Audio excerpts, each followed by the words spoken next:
Hey guys, welcome back to the channel. This is story about what if Naruto becomes corrupted by Kyuubi evil influence and Minato sealed part 1. Before I start, please do support for more amazing content and comments for part 2. Do consider to subscribe my channel and share my video to your friends and check out the description as well. Let's start the video. Propped against the wall, Jiraiya stared down at the blank white page of his notepad. The Toad Sage remained that way for a few more minutes before he sighed dejectedly and slipped the notes into his vest. It seemed that the muses weren't on his side today. His mind wandered as he continued to wait in the reception room outside of his sensei's office. What had been so imperative that it required his immediate attention? And if this issue was so important, why had he been standing outside of the Hokage's office for nearly 2 hours now? It just didn't make any sense. Of course, nothing about his unexpected return made any sense. The old lecher had been lurking around the local hot spring, catching up on his ever-important research, when a small orange monkey suddenly poofed into existence on his shoulder. If not for his ninja training, the Toad Sage may have very well screamed like a little girl. He may have been a veteran ninja, but there was no shame in being startled when primates began popping out of thin air. The lion tamarin had rolled its eyes at Jiraiya's un-ninja-like behavior before handing him a communique from the village, then promptly poofing away. The transcript he received had been heavily encoded, and took close to an hour to decipher. Decoded, the message was mockingly concise. In short, it had read, "You are hereby ordered to return to Konoha. We need to talk." Grudgingly, Jiraiya had followed the Hokage's orders. He began the long trek from Lightning Country back to the village hidden in the leaves, cursing his sensei as he traveled past numerous hot springs that were open for mixed bathing. That tragic incident aside, however, the rest of his journey had gone by without issue. Only after arriving at Konoha did he slowly begin to realize that something was wrong. As the Sannin had wandered through the streets, waving to the familiar faces he saw, he got the distinct impression that the villagers were hiding from something. Their eyes darted back and forth nervously. It was like they were expecting to be attacked or something, and when he'd greeted them, they just sent him a startled look before quickly hurrying on their way. At first Jiraiya had thought nothing of it. Perhaps they were just running late. Yes, that was it. They were all just running a little late, that was all. He paused. Every single villager, all at the same time, right? From there, things just got weirder. As he began to approach the Hokage's tower, a flicker of movement out of the corner of his eye caught his attention. Leaping across the rooftops in tight formation were no less than 20 ANBU. That had definitely set him on high alert. But it was only after entering the Hokage's tower that he realized the extent of this strange behavior. Instead of being swallowed up in the building's typical noisy din, he was instead greeted by silence. Dead silence. The staff had remained perfectly still when he'd entered the room. It was almost as if any sudden movement would spell instant death for everyone in the room. Their deer-in-the-headlights phase had only lasted for a few seconds before the room slowly returned to the hectic environment that he remembered it to be, but now the pervert was certain. Something was horribly wrong. "Jiraiya-sama," addressed the soft-spoken receptionist from behind her desk. His head snapped up and he turned to look at woman. "The Hokage will see you now." Jiraiya nodded and moved stiffly towards the heavy wooden doors. He pushed them open and was immediately greeted by the face of his old teacher. Or at least he guessed it was his teacher's face. The man looked terrible. Gaunt, hollow eyes stared back at him, sad and gray, as though all the laughter had been forcibly ripped out of the old man's life. His mouth appeared to be twisted downward in an eternal scowl that locked the man's pipe securely in place. Small particles of dust and soot had collected on the brim of the Hokage's ceremonial hat, and Jiraiya idly wondered if his teacher had moved at all during his many years of absence. But that wasn't what shocked him. What shocked him was the new set of scars that twisted across the old Hokage's face. 4 angry purplish lines ran across the length of his face, starting at his jawbone and traveling upward, past his lips, across his nose, and over his right eye until they disappeared underneath his hat. It was almost as if he'd been raked across the face by the claws of an animal. But surely that couldn't have been right. "What happened to you, old man?" the Toad Sannin questioned, a look of concern spreading across his features. His teacher ignored the question and released a long stream of blue-tinged smoke into the air. "Please take a seat, Jiraiya." The scars on his mouth writhed angrily as he spoke. The Toad Sannin gave his teacher a quizzical look before taking a tentative step forward. Behind him the double doors slammed shut, trapping him in the dimly lit, smoke-filled room. He suddenly felt very claustrophobic. The old Hokage took a long drag on his pipe, saturating even more of the room's dwindling air supply with the sweet-scented smoke when he exhaled. Judging by the amount that was hovering above their heads, Jiraiya could safely assume that his sensei had been here for a while. He just hoped that this wouldn't take too long. He still wasn't very good at sitting still and paying attention. A grin spread across his face. Not unless hot springs were involved. Still perverted, I see. The old man stated knowingly. Maybe. Both men chuckled at this, slowly tapering off until silence once again permeated the room. At least his sensei still acted the same. What's this all about, old man? Your letter said something about us needing to. He trailed off when he noticed the pained look on teacher's face. Sarutobi gazed through an ash-smeared window down at the village. Even now, hordes of ANBU were the only things that could be seen. Jiraiya, he began, still looking through the window, when was the last time you were in the village?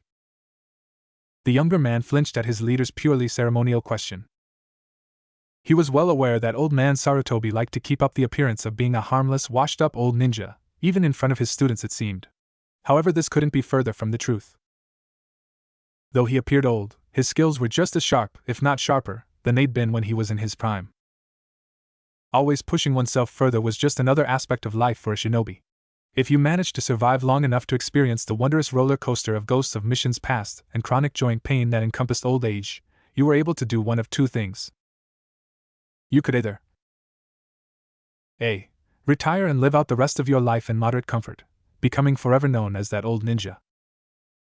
Or B.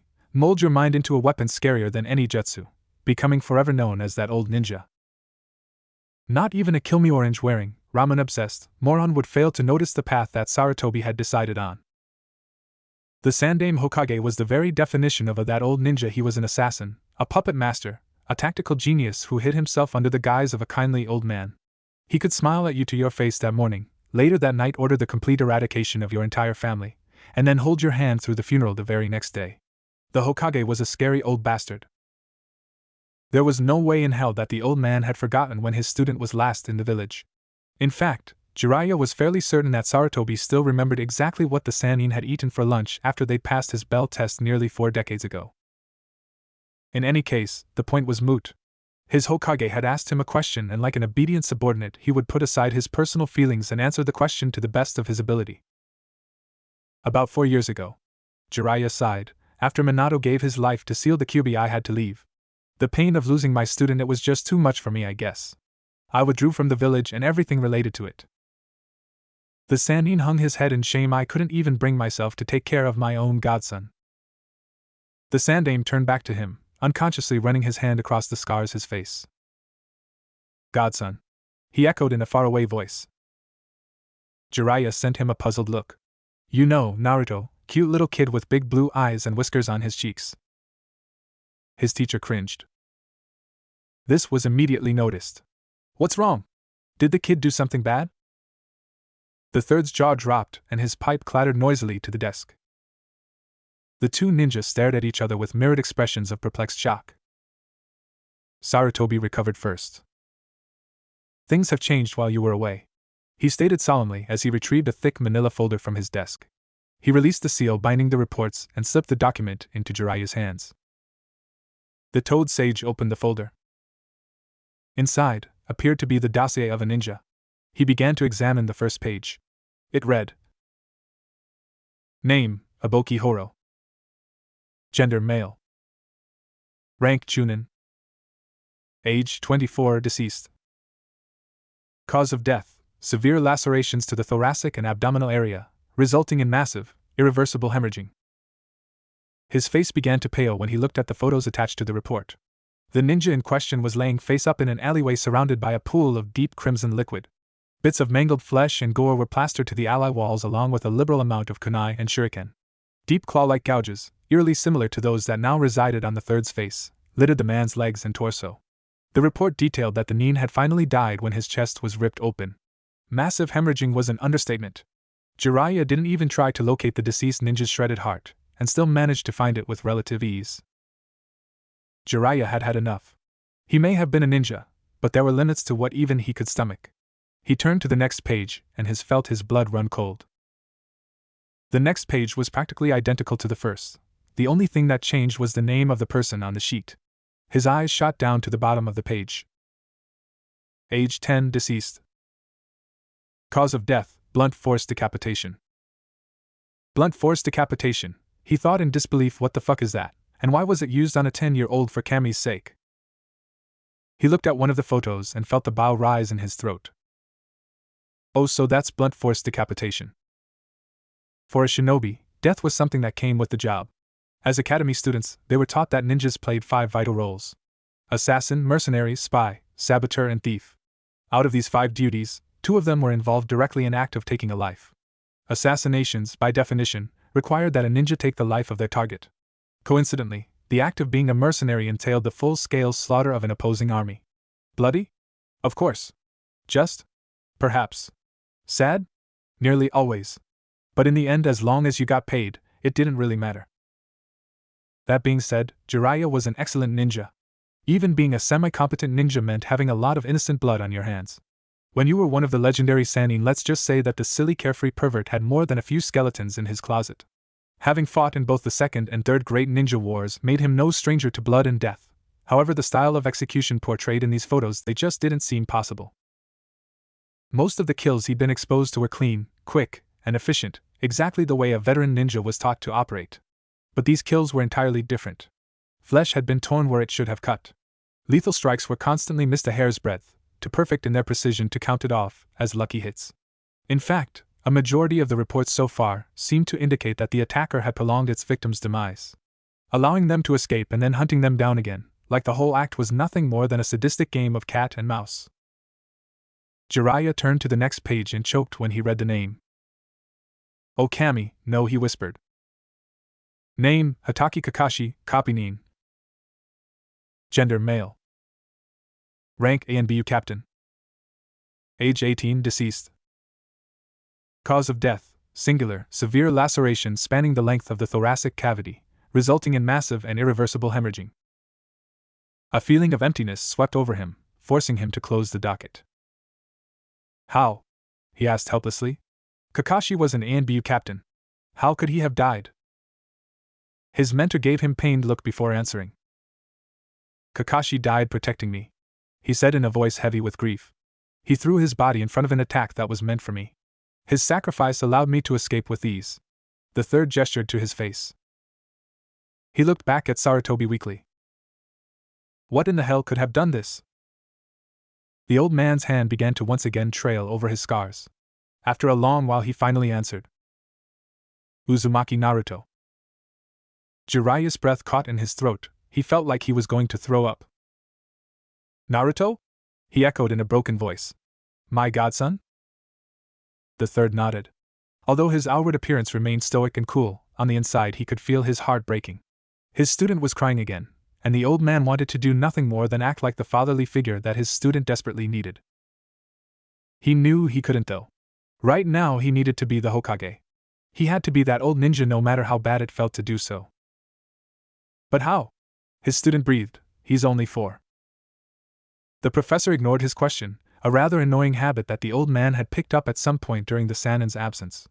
He calmly refilled his empty pipe with tobacco, another annoying habit that the old Hokage had picked up, lit it, and took in a deep lungful of harmful smoke.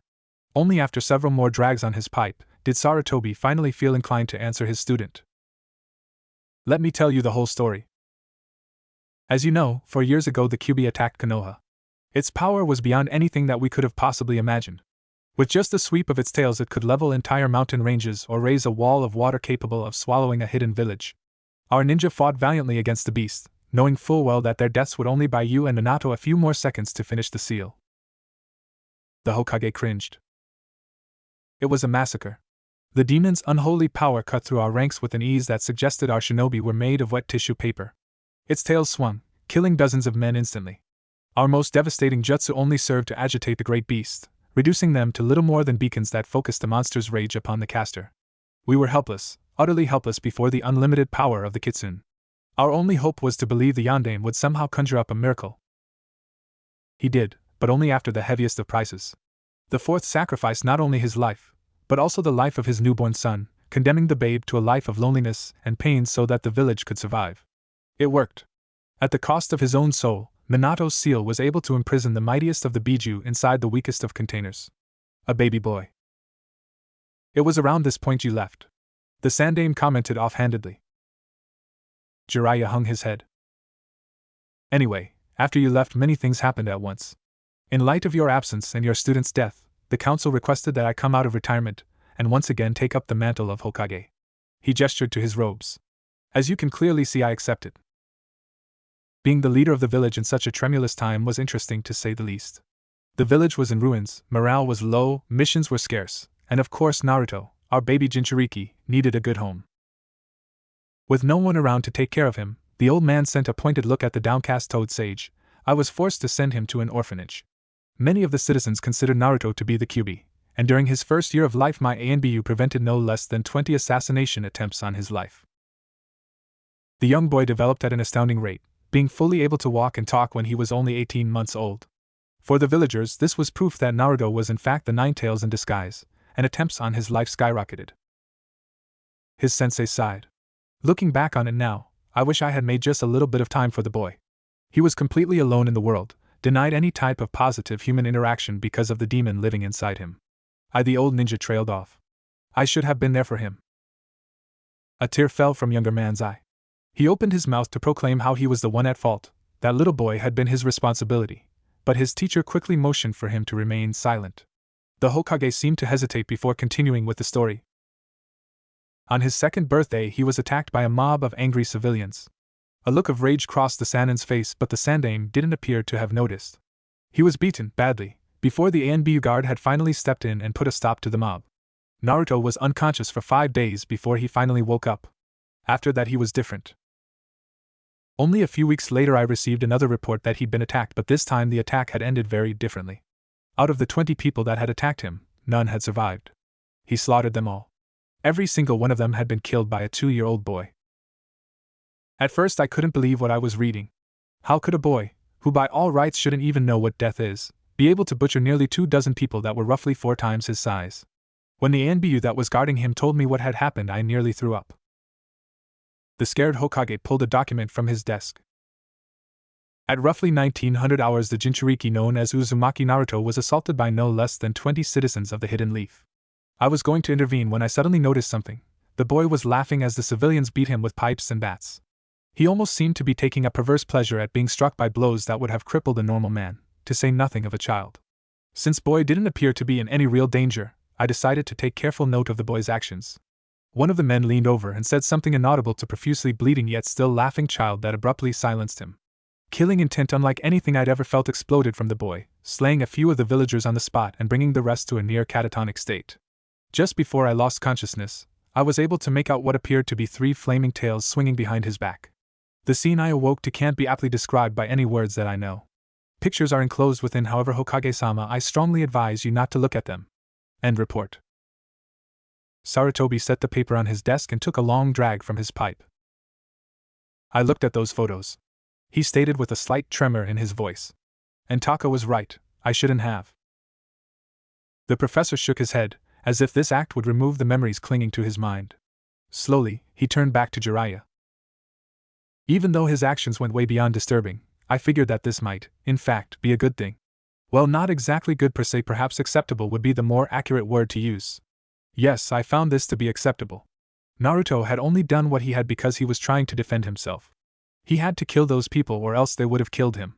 At least that's what I had originally thought. Someone in ANBU leaked what Naruto had done to the general public, and then all hell broke loose. The civilian council demanded the boy's head in reparation for the people that he killed. The ninja council demanded that he be turned into a weapon to be used by the village. My advisors told me that I should just leave him in the forest, and claimed that he'd run away from the village sometime during the night. The general populace railed that he should stand trial for his actions. The Hokage massages his temples.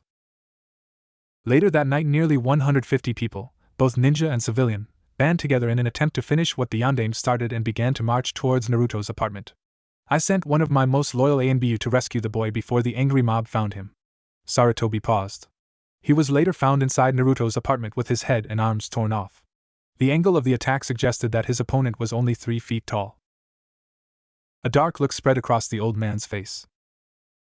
No one was spared, no one escaped. 6 of the ninja in attendance that night were members of ANBU Black Ops. Again the Hokage paused. They were fighting a 2-year-old, and the 2-year-old slaughtered them like animals. After that nobody ever tried to kill Naruto again. But as the months went on, people were still turning up dead. It was obvious that our little Jinchuriki was the killer. Only he would be able to achieve the necessary amount of carnage in order to replicate these kills. I summoned him to the tower in order to question him about these murders. When I asked him if he knew anything about it, he laughed hysterically, saying, "Of course I know about the murders, you silly old ninja. I did them." Naturally, this shocked me. I knew that Naruto was most likely behind the murders, but to hear a 3-year-old boy proclaim in such a proud voice that he'd been mercilessly killing people for the past year was just. The Sandaime trailed off. I asked him why he'd been killing so many people. To this he'd happily replied, "The big fox told me that I needed to eat better." Now I was floored. How was I supposed to act after finding out that the murderer who roamed the streets of Konoha was actually a psychotic cannibalistic child? I wanted to arrest him, but I knew that would only provoke the boy's wrath. I'm fairly confident if combat between me and the little Jinchuriki ensued, the resulting battle would have cost far more lives than simply allowing him to continue feeding. I let him go, telling him that he would be arrested if he was caught doing this again.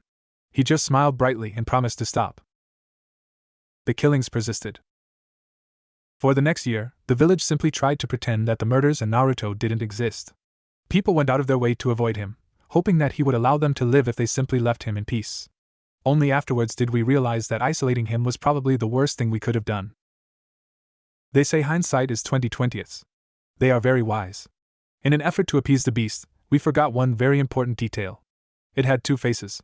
It was the Kitsune, Lord and Master of Biju, the greatest of the 9, the embodiment of power and hatred, but it was also Naruto, a scared and lonely little boy wondering why people ran in terror at the sight of him.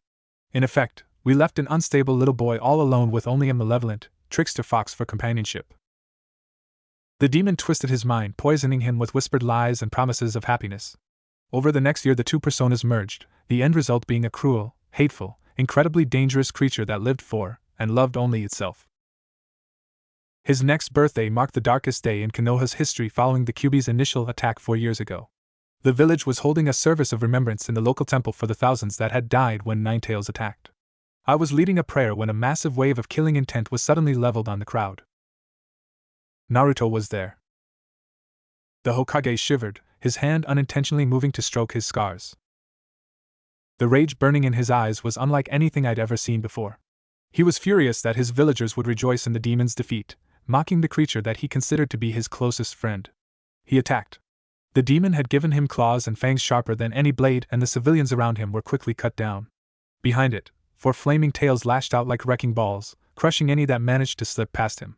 The shinobi tried to drive the beast back, but it was far too strong. In short, we were massacred. Whether by conscious decision or sheer dumb luck, the beast had managed to catch us when we were weakest. Using the demon's chakra had had a crippling effect on the people's morale. The situation was entirely too similar to one 4 years ago. Many veteran ninja panicked and ran when they saw that they would once again have to face the monster that haunted their nightmares. It had attacked in a crowded area, and because it was so small, the ninja couldn't the demon until it was too late. Engaging the beast at long range, as well as using our most powerful techniques, was impossible. It used the crowd as shield, forcing our ninja to be careful so that they didn't accidentally kill a civilian by mistake. The demon had no such constraint, quite the opposite really. With every sweep of its claws it managed to bring down another batch of people. It barely even had to work at it. Amidst the chaos, the beast must have managed to work its way to front crowd, because the next thing I knew was that I was being thrown to the side by Kakashi. The Hokage's voice began to tremble with rage. It killed him. That thing gutted one of my best ninja. The enraged Sandaime slammed his fists on the desk. He was laughing when he did it. Jiraiya remained silent. We fought, and just like I predicted the year before, it was a bloodbath. The little bastard lured me into the crowd and then ambushed me in the confusion. That's when he gave me these. The old man growled, tapping his scars with the stem of his pipe. He maneuvered me into situations that forced me to kill my subjects in order to dodge his attacks. At one point I was forced to cut through a little girl in order to deflect a lethal strike aimed at my heart. The look of fear and pain on her face as her beloved Hokage-sama, Sarutobi, snarled, was forced to stab her in order to prolong his own wretched life is something that will be forever burned into my mind. After nearly half an hour me, as well as several Uchihas, were able to bring the creature down. The Uchiha were able to use their Sharingans partially suppress the shield of demonic chakra long enough for me to plunge a kunai into Naruto's head. The toad hermit flinched at this, but his teacher took no notice. The wound healed almost instantly. A Hyuga was brought to the boy, and his vital signs were confirmed. Somehow the boy was still alive. Without ceremony, an Anbu cut off his head, and we watched in mute horror as it reattached itself his neck. No matter what we tried, the thing wouldn't die. The only thing we could do was suppress his chakra and pray that he doesn't wake up until we figure out how to kill him. At this moment, Naruto is in a cell deep beneath the tower. We covered him with so many chakra suppression seals that he should have remained in a comatose state for the rest of his life. Instead, he began to wake up yesterday. This is why I've called you back. The old man let this sink in. Tears began to run down the Sanin's painted cheeks. How could this have happened? He promised Minato that he would be there for his son, promised that he would protect the thing that his student had treasured more than life itself. But he didn't. He lied. He ran away from his problems like a coward, breaking his final promise to a dying man because he was too sad and afraid to do his duty. Now look at what his failures had wrought. The copy Nin was gone, his godson was eating people, the whole of Konoha lived in fear, and thousands of innocent people were dead. All of this could have been avoided if he'd simply been a little stronger. This is my fault, he whispered. You're right, it is. Sarutobi spat, his voice like acid. Jiraiya recoiled at the venomous words. The boy was your responsibility, and yet you did nothing. You were the one who abandoned him. You were the one who left him in darkness. You were the one who wasn't there when he needed you the most. The Sannin wished for death at this point. But the Hokage sighed, you were the one who came back for him. You can't give in to despair just yet, Jiraiya. Your godson still needs you. The Toad Sage's head shot up. What do you mean? The anger vanished from Sarutobi's face and was replaced with that look, the keen calculating smirk that meant you were now dealing with that old ninja. Who was there for him when Naruto was all alone? Jiraiya's head began to bow again. No one. You're wrong, the old man simply stated. Now answer the question, who was there for him when Naruto was all alone? The Sanin's eyes widened. The Kyuubi. Correct. Now, what does Naruto love more than anything else? The Kyuubi, he repeated. Correct again. My, you're getting rather good at this. Jiraiya frowned, but of course, it was ignored. Final question. Who sealed the Kyuubi into Naruto? Minato. His sensei shook his head. And me? The old man grinned. Exactly. He pulled out a sheet of paper and handed it to his student. I am assigning you an S-rank mission. It involves taking Naruto out of Konoha until you deem him fit to re-enter society at large. While in the field, you are to humanize him as well as train him in the ninja arts. Should you succeed, the village of the Hidden Leaf will be in control of the most powerful shinobi to ever live, stronger even than the Yellow Flash. Should you fail, you will most likely be torn apart and eaten, and Konoha will lose yet another ninja to the Kyuubi's talents. A small smile crossed the Sanin's face as his teacher finished drawing up the paperwork. Thank you, sensei. I'm so sorry for everything. Sarutobi filed the paperwork away and turned to look at his pupil. You created a hell of a mess when you left Jiraiya. Now you're going to fix it. With that, he stood up and walked over to Jiraiya. There are seals on the prison to prevent anyone other than me from shining inside. Hold on tight. Jiraiya took hold of the older man's arm and the two vanished in a swirl of leaves. Both men reappeared in dark room, the only source of light being a few flickering candles. In the darkness, the Toad Sannin could vaguely make out the shape of a cross suspended nearly 50 feet in the air by thick steel chains. There was a figure shackled to the cross that appeared to be either sleeping or unconscious. Wake up, Naruto! The Hokage called out. I have someone I want you to meet. Two orbs of ruby light flared into existence, the ambient light from them casting a hellish glare on the young boy's grinning face. Sarutobi, a happy childish voice replied. His grin became psychotic and the light from his eyes intensified. The guttural voice he spoke and next radiated hatred and power. The silence was deafening. For a long time both parties remained unspeaking, they simply studied each other. Jiraiya's eyes hardened when they locked with the glowing pinpricks of scarlet light. This monster was not his godson. They say that the eyes are the windows to the soul. His teacher was right, they are very wise. The Toad Sage could see many things within the creature's eyes, its hatred, its power, and above all else, its inextinguishable rage. It may have worn the mask of a cute innocent child, but that was all it was, a mask. Those maelstrom of molten crimson crushed the last kernel of doubt in the Sanin's mind.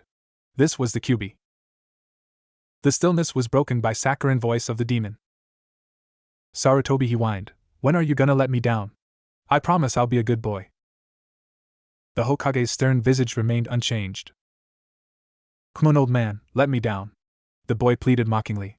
It's so boring up here, and besides, the maniacal grin returned. I'm feeling a little hungry. The boy erupted into insane laughter at this comment, as though he just told the funniest joke in the world. His laughter was abruptly cut off by a startled gurgle, and something warm and wet began to leak from his still open mouth. Jiraiya glanced nonchalantly to the side, taking note of his sensei's still extended arm. The old man let it fall to his side before calmly addressing the temporarily muzzled demon child. I have 499 more kunai sealed into the sleeves of my robe, demon. The Hokage idly commented as he retrieved another blade. We can do this all day long if you wish. The Jinchuriki wheezed something indistinct around the kunai in his mouth. I beg your pardon? Sarutobi cupped a hand to his ear. A sound of spitting was heard, followed shortly thereafter by the clatter of steel on stone. This time the voice was neither childish nor demonic, it was composed and amused. I said, you say you want to talk, but then you go around throwing knives in my mouth. Seems kind of backwards to me. Perhaps this is a negotiating technique that all Kages use. Human politics is fascinating. His prattle was cut off by yet another throwing knife. 498. The Sandaime deadpanned, drawing another kunai. Can I try? The third student asked in a detached manner. Sarutobi smirked at this. At least now the Toad Sage understood what this thing was. We need it to like you, Jiraiya. The Sandaime was about to reply when a clang echoed through the room, signifying that the boy could speak once again. Although it only shot the old man an irate look, the fire in its eyes indicated that the beast was seething. Again the child stared at them. What did you want to talk about? He gritted out through clenched teeth. The Hokage smiled. I wanted you to meet someone. Naruto, this is Jiraiya, your godfather. The other man wished his teacher hadn't done that. Even though the little Jinchuriki was incapacitated for the moment, very soon he would have to take the boy out into the field, and believe it or not, Jiraiya didn't feel like being eaten by his student's son. He waited for the boy to explode at him. Nothing happened. The vermilion discs blinked in confusion. And? He could almost picture the young boy motioning for his sensei to continue. That old ninja look crossed his mentor's face, and he had to stifle a groan. Manipulative old bastard. Naruto. How do you feel about your godfather? The orbs narrowed in confusion before widening in what appeared to be horror. He's a bad man who left me all alone with only a demon gak. Sungava Bith. 497. A kunai pinged to the floor. I don't care about him one way or the other. Ask me how I feel about you, old man. The Sandaime disregarded the last part and continued to question the child. Why don't you hate him for what he did? Jiraiya shot his teacher a look. Was the old man trying to get him killed or something? What are you talking about, old man? The demon vessel sounded genuinely confused. His eyes flicked towards his godfather. That guy never did anything to me. In fact, I've never seen him before in my life. Does it make you angry that he's a bad man who left you all alone with only a demon for companionship? Of course not. If he was around more, I probably would have never met the Kyuubi. The old man's smirk broadened. So would you kill him if you were presented with the opportunity to do so? The Sandaime threw his hands up in air in disbelief.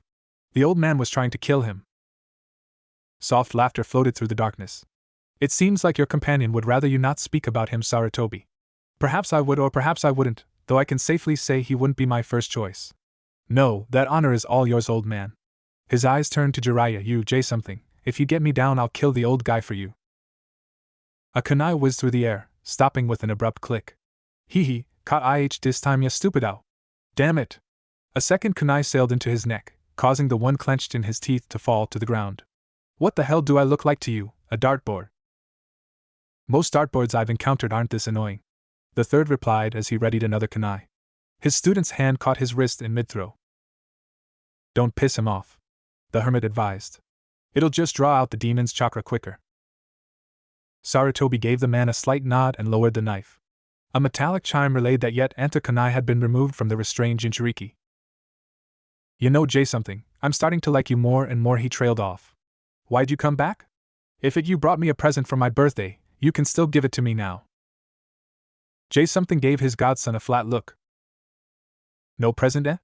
Cheap bastard. Sarutobi's hand inched towards his kunai, and the child growled. So why are you here? What does the old schemer want out of you? Are you gonna be the one to kill me? Are you gonna shower me with love and affection until I find the inner goodness buried within my tortured heart?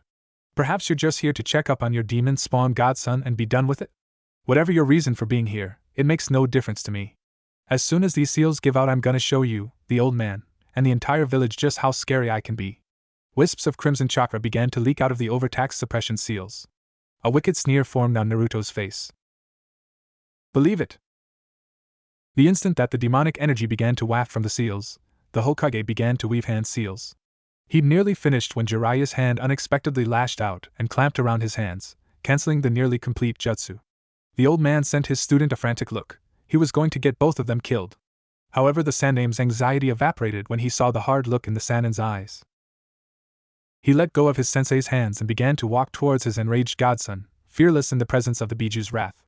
He came to a stop before the boy, visibly trembling as waves of killing intent began to descend on him. The sage steeled himself. What he was about to do would either save his life, or get him killed. You're wrong. Naruto looked at him, fangs bared and tiny muscles straining at the manacles that prevented him from killing his prey. What the man said next stopped his movements dead. I'm here to kill with you. Nobody moved. Sarutobi barely even breathed. He hoped his student had a plan, because if he didn't, this was going to get very messy very quickly. The child's snarl morphed into a grin, the bloodlust shining clearly in his glowing eyes. Good. He purred darkly. Get me down from here so I can kill the old man. Why? Naruto looked at him like he was insane. He opened his mouth to speak but was instantly cut off by his godfather. I mean, beside the fact that you hate him.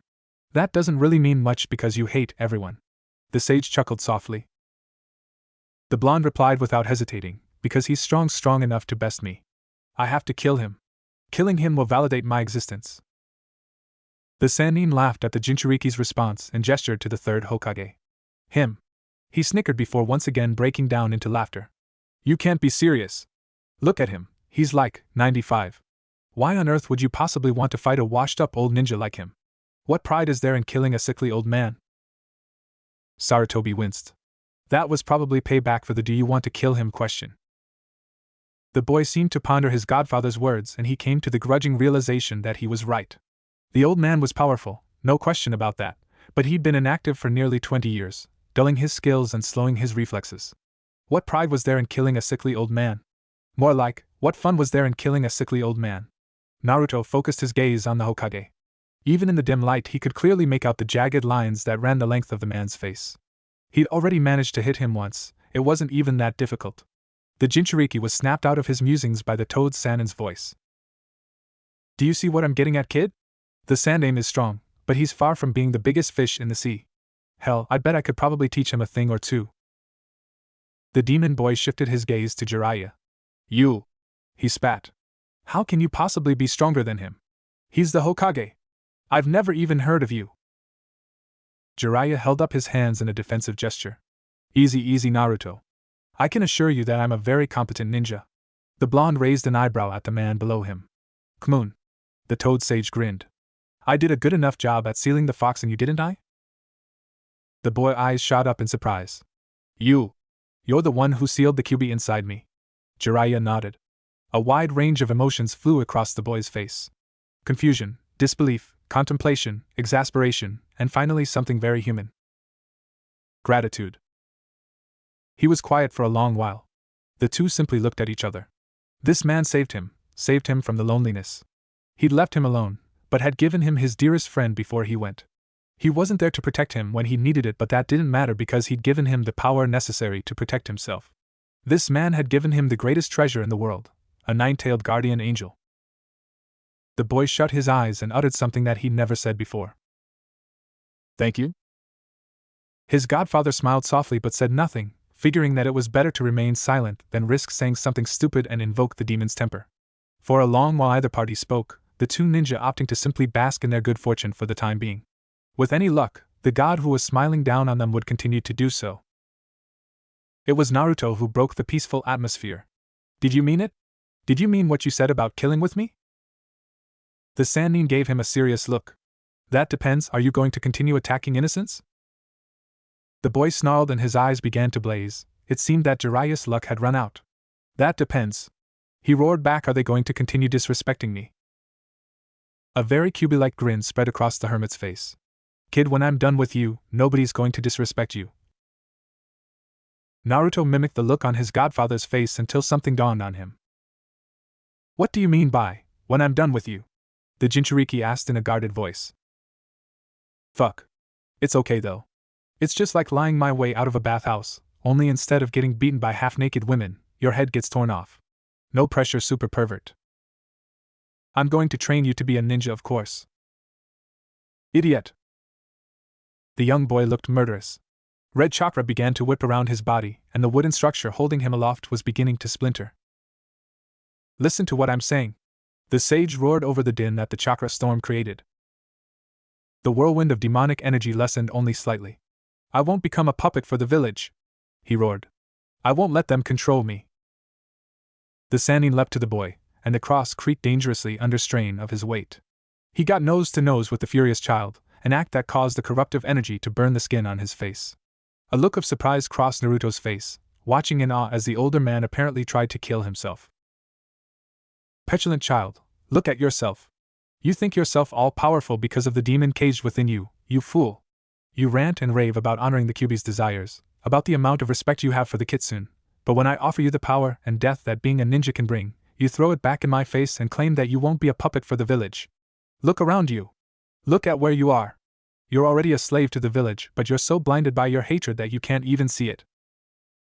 Blood began to pour from Jiraiya's mouth due to the extended exposure to the Ninetales chakra.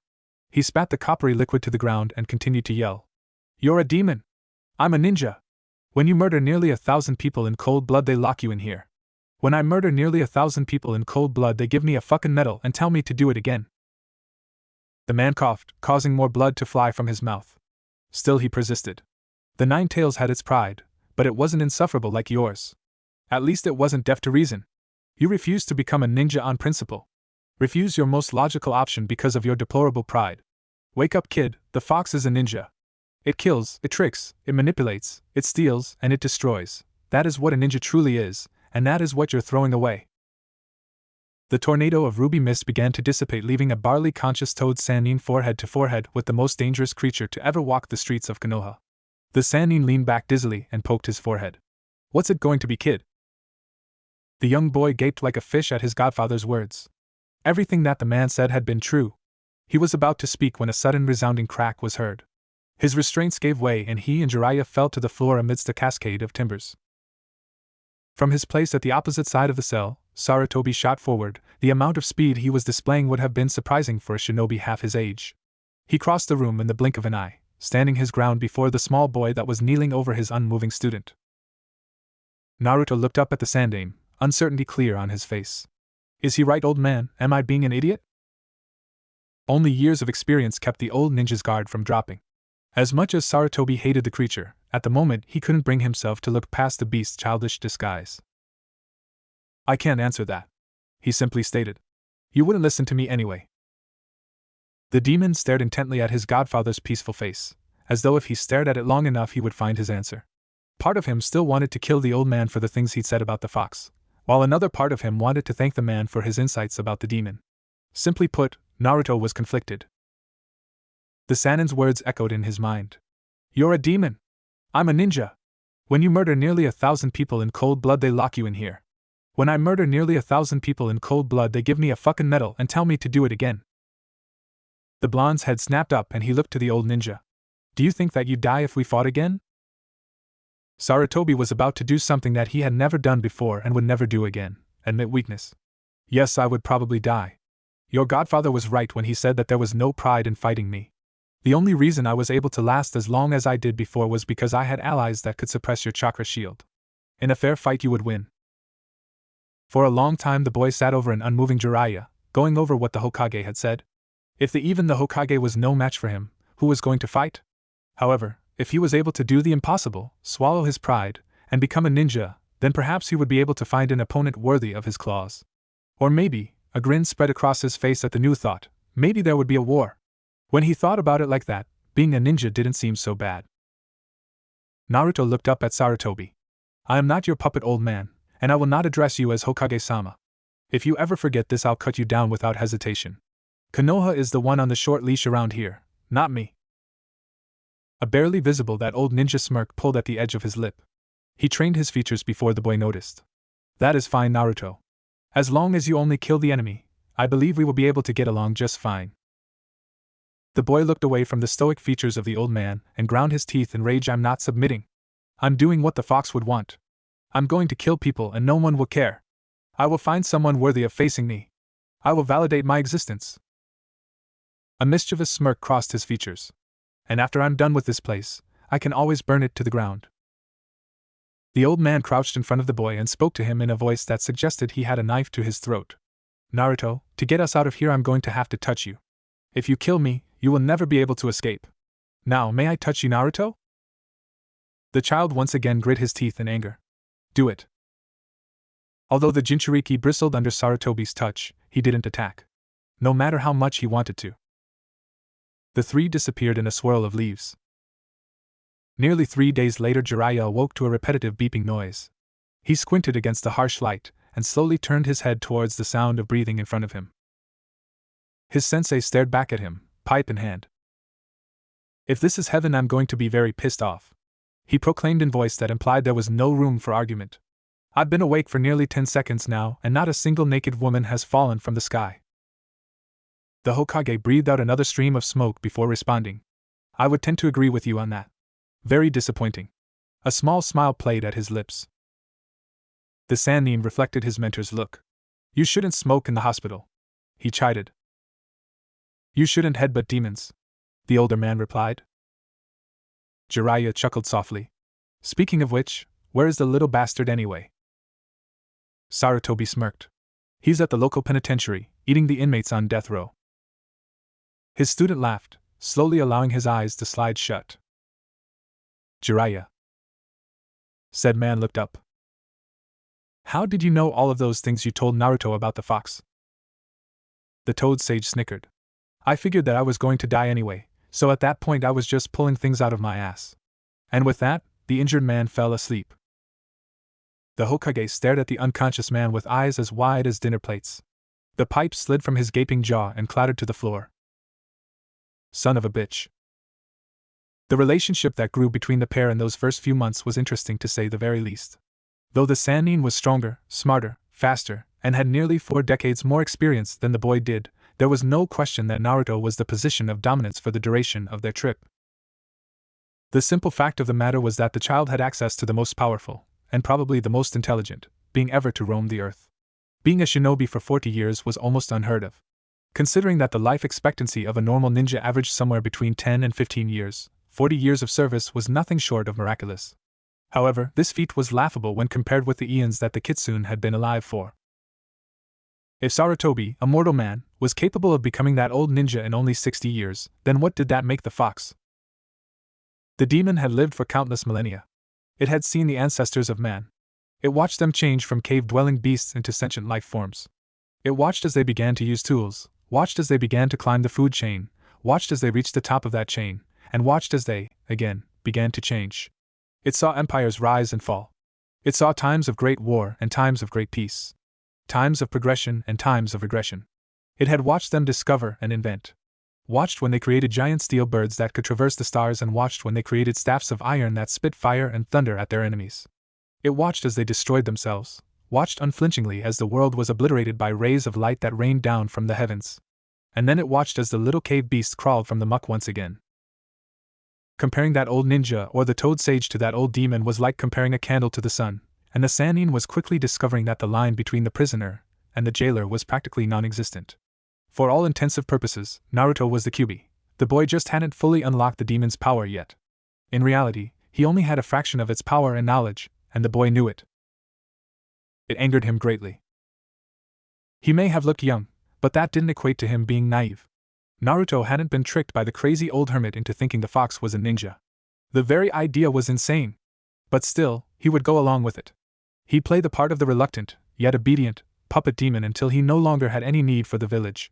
Then, and only then, would he show them the heavy price to be paid for daring to dishonor the nine-tailed king. That was the real reason why he'd grudgingly accepted his godfather's offer to train him as a shinobi.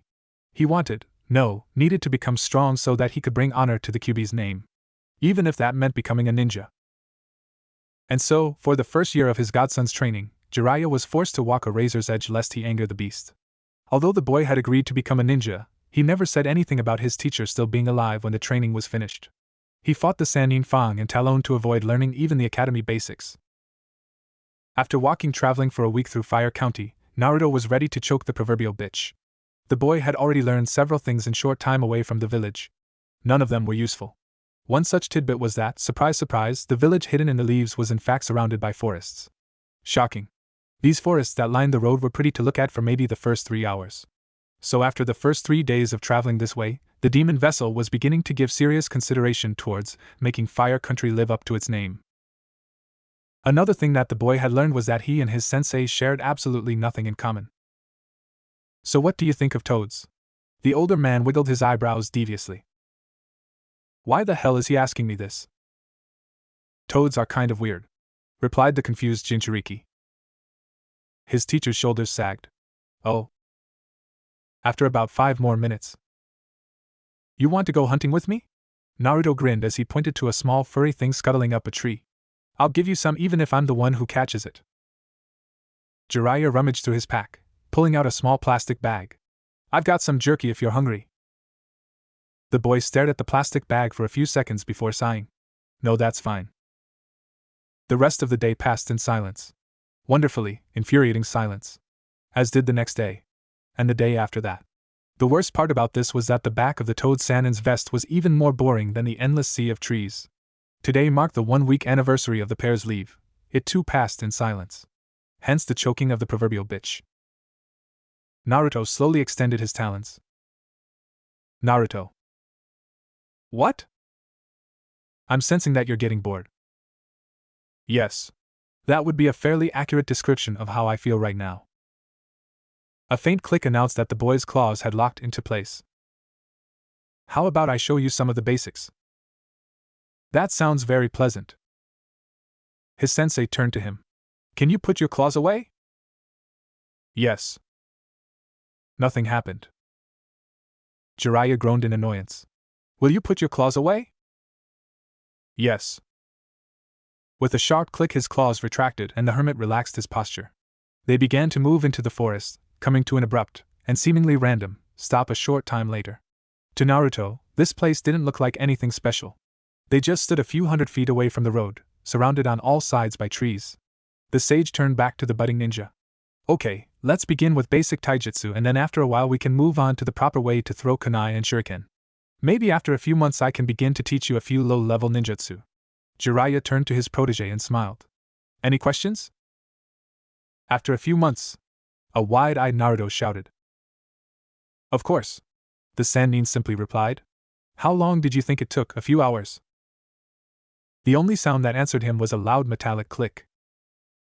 The hermit eyed the razor-sharp claws that were now pointed in his direction.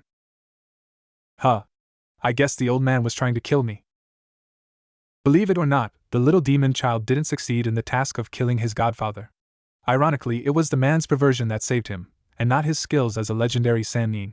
Years of peeping on spas and bathhouses in order to gather research had caused the super pervert to develop a wide array of stealth-related skills. When the angry Jinchuriki had attacked him, he'd used Kawarimi to get out of the boy's striking distance, and then used a Doton Jutsu to hide underground until Naruto got bored. After the boy had had a day to cool off, the Toad Sage tried once again to teach the boy the basics. In short, he was awful. Not a single shuriken had managed to hit anywhere near the target tree, and more than half of the kunai thrown had ended up striking back end first, causing little or no damage to the tree. At least they started out being ineffective. As the boy grew angrier and angrier, the butt of the kunai wound up being more lethal than the blade. The first time Naruto had used red chakra to enhance his throw, the tree had been blown completely in half, along with the next 30 trees behind it. For the boy's godfather, it was both horrifying and comical. Horrifying that the boy would work himself up to the point where he'd use the Kyuubi's chakra over a simple training exercise, and comical because, in spite of all the damage he'd caused, the boy had still managed to miss the target tree. His sensei had stepped in and stopped the exercise when the demonic energy began to take the shape of a fox around the boy. The Sannin hoped that the simple act wouldn't offend the Jinchuriki to the point where it would push Naruto into the one-tailed transformation. To his great surprise and relief, the boy had stopped hurling the steel projectiles. When he saw Naruto's face, his eyes widened in surprise. However, the man quickly schooled his features, not wanting to evoke the demon's wrath. The expression he'd seen on the boy's face was what had shocked him so much. His student was sad. For a normal student, this kind of thing happened often. They would fail, become mad, become discouraged, and ultimately would try again. But that was just it. Naruto wasn't a normal student. Jiraiya often had to remind himself that he was training a young demon on this trip, not a young boy, even though the two were practically indistinguishable. At least that was what the sage had originally thought. In spite of all the boy's boasting and preening, in spite of the fact that he could kill his sensei at a moment's notice, and in spite of the horrific body count hanging over his head, part of Naruto was still a 4-year-old boy. He was dangerous and hateful, but at heart he was just a child. So Jiraiya had tried to comfort the boy, saying that nobody ever started out good and that he'd been even worse when he was first learning to throw kunai and shuriken. The hermit had been rewarded for his efforts by the boy's razor-sharp talons tearing across his face. His student was livid that the man would even think of talking down to him. The little Jinchuriki made it very clear that if he was ever disrespected like this again, the Toad Sannin would die. His teacher was only able to nod due to the bandages that he was pressing against his cheek. As the boy walked off into the forest, his godfather smirked under the gauze. If anyone else had made such an error, they would have been decapitated. For some reason, he was special. However, the Sannin knew that the boy would make good on his promise to kill him if he ever slipped up like that again. So they continued to travel, stopping to train when Naruto began to get bored, violent, or at the worst of times, both.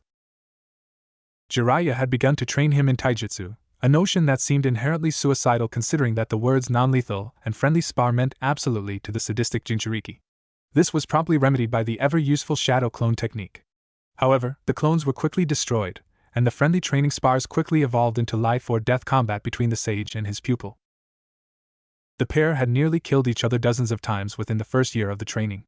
At one point, the Toad Sannin hadn't been fast enough to totally avoid his student's claws, resulting in his jugular vein being torn open. Somehow he'd managed to cauterize the wound, buying him enough time to reach a town that was a few hours away. Again, the boy had surprised him. Jiraiya had been absolutely sure that his godson would go for the kill, but thankfully the boy had done nothing. He simply said, "I'll wait here for 2 weeks. If you don't return by then, I'll assume that you died. Better hurry too, you don't look too good." Of course, similar things had happened to the blonde Jinchuriki. His teacher had used one of his father's techniques on him. The Rasengan. Jiraiya didn't really know how to feel after the deadly chakra orb had drilled through his student's head. The whole situation was so saturated with poetic justice and irony and what have you, that it left the older of the pair feeling very confused and more than slightly nauseous. He just finished what the yondaime started, an act that would have appalled Minato if he were still alive, by killing the beast, who was really Naruto, who thought he was the Kyuubi, with his father's signature technique. The situation was wrong on so many levels. Of course, a simple beheading wasn't nearly enough to put the demon child down, so his teacher didn't really feel the need to trouble himself with the condition of his headless student. Another very strange thing to think about. Superscript 1. Naruto's skull reformed with a wet crack, and he began to turn back towards his godfather. The man was just looking back at him with a slightly amused expression written on his face. The child's anger quickly turned into excitement. "That was awesome!" he shouted, retracting his claws as he ran towards his teacher. Jiraiya grinned. The boy rarely showed enthusiasm for his training, so on the rare occasions that he did, his teacher was always sure to utilize it. "You like that, eh?" the man stated disinterestedly as a second delphinium orb bloomed to life in his hand. "It's called the—" "You took my head clean off," the boy interrupted, continuing to bounce around his teacher's feet. "What a great fight. I mean, you've killed me before, but that time was amazing. I was almost sure that I would be able to cut you in half on that swing, but you pulled that victory out of nowhere." He mimicked, looking thoughtful. "Have you been holding back on me, Jiraiya-sensei?" Naruto teased. The man deflated and his Rasengan flickered out rather anticlimactically. "You would think that being decapitated was awesome." He pouted. "Oh, come on, Jiraiya," his student whined. "You won, so you can't be sad. Besides, there's no such thing as a sore winner." The blonde looked thoughtful. "Is there?" The Sannin stared at the boy blankly. He hated it when his godson screwed with him. Naruto's voice stopped him when he began to walk away. "Good kill." The man stopped, looking back at his young charge. "What was that blue ball you used?" It packed quite a bit of bite to it. Jiraiya formed another Rasengan as he began to speak. It's called the Rasengan, an A-rank original jutsu created by the 4th Hokage. He held it out so Naruto could have a closer look. It's chakra manipulation in its purest form, no hand signs required. That pissed off the Uchiha clan to no end. He chuckled at the memory. I can teach it to you sometime if you want. No thanks. I don't need it. His teacher sighed. I thought you wanted to get powerful. You're not going to be a very good ninja if you keep refusing to learn when I try to teach you. I understand that you don't want to be controlled, trust me, I get it, but you're just being stubborn for the sake of being stubborn. Naruto sent him an indignant look. Be happy I'm here. His teacher moved to speak, but the boy cut him off. Jiraiya, what does the Rasengan do? It felt like being hit with a really powerful drill. Massive damage to a small area, in other words an assassination jutsu. He pointed at a nearby tree. Go hit that with your Rasengan. But... do it! His sensei sighed but did as he was told. The Rasengan connected with the trunk of the tree, effortlessly boring through the solid bark and coming out the other side. After the ball had disappeared, Jiraiya looked at him. See that tree there? The blonde pointed at another tree. His teacher nodded. Naruto flashed out of existence, and the tree that he pointed to exploded violently, propelling a storm of wooden shrapnel high into the air. The boy was standing in front of the blackened stump, demonic chakra licking up and down the length of his claws. Chunks of smoldering lumber rained down on the clearing as the demon child turned back to Jiraiya. I'll take my claws over your jutsu any day. For both the second and third year, that had been Naruto's prevailing attitude. Both years had been spent trying to teach the stubborn demon child ninjutsu and genjutsu. The boy had outright refused to learn anything for the first year. However, during that year the boy had grown considerably more tolerant of his teacher, even going so far as to drop the sarcastic tone when he addressed him as Jiraiya-sensei. The Sannin was willing to hazard a guess that Naruto's improved demeanor had something to do with the daily spars that they had. It seemed that the blonde's respect for him stemmed from the man managing to survive their gruesome battles. When the sage had beaten him with a surprise Rasengan, his godson had finally recognized him as a worthy opponent. After that, every time the demon child was bested by his teacher, the man's standing increased. Still, Jiraiya often found himself on the wrong end of his godson's claws for saying something that angered the boy. But even so, at least he was making progress. Having learned next to nothing in the previous year, the Toad Hermit was forced to take drastic measures to ensure that this year his student would learn ninjutsu and genjutsu. In other words, bribery. For 3 weeks Naruto raised hell on the local bandit population in southern Rice Country. Many, civilians somehow managed to get caught in the crossfire between the Jinchuriki and his frightened prey, but hey, shit happens. Jiraiya didn't like it, but he sure as hell wasn't going to get anywhere near the blood-crazed demon vessel. His teacher was just happy that Rice had few shinobi to speak of. Shit would have really hit the fan if a ninja squad had engaged his pupil. When Jiraiya began to teach him how to break a genjutsu, he'd been amazed. The boy was a natural. He didn't even have to try to escape, and the technique would still be released. When his godfather had asked, Naruto had said something about the fox breaking the illusion for him. This made sense considering a pulse of chakra was needed to snap the brain out of its confusion. Apparently just having the demon inside him made the boy genjutsu-proof. However, his aptitude for the skill ended there. It was impossible for him to cast even the slightest genjutsu. Not even the simple henge was within reach for the illusion-challenged boy. But Jiraiya just waved it off and began to teach him ninjutsu. It wasn't like the kid would ever use genjutsu anyway. Destruction was his forte, not trickery. His teacher bypassed the academy ninjutsu completely, deeming them either ineffectual or unnecessary when compared with the boy's skill set. Kawarimi was completely redundant. If Naruto could survive a direct hit from an A-rank assassination jutsu, regrow his head, and laugh it off, then he was certainly able to take a few kunai in the back, or a punch to the jaw. Hell, the little psycho would probably be more pissed off than injured. Bunshin was also ruled out because it was clashed horribly with his student's fighting style. Not that it would have mattered anyway, seeing how it was a genjutsu just like the henge. At first, Jiraiya had tried to teach him tree walking. The main point behind this lesson was to build up the boy's lackluster chakra control as well as impart him with the necessary skill that all shinobi eventually learned. Like most things in the sage's life, this had backfired terribly. The incident last year when the boy lashed out at him was nothing compared to this. For some reason Naruto didn't attack his teacher, he simply took out his rage on a nearby village. Naruto stood on a ridge that overlooked a simple farming village in the south of Rice.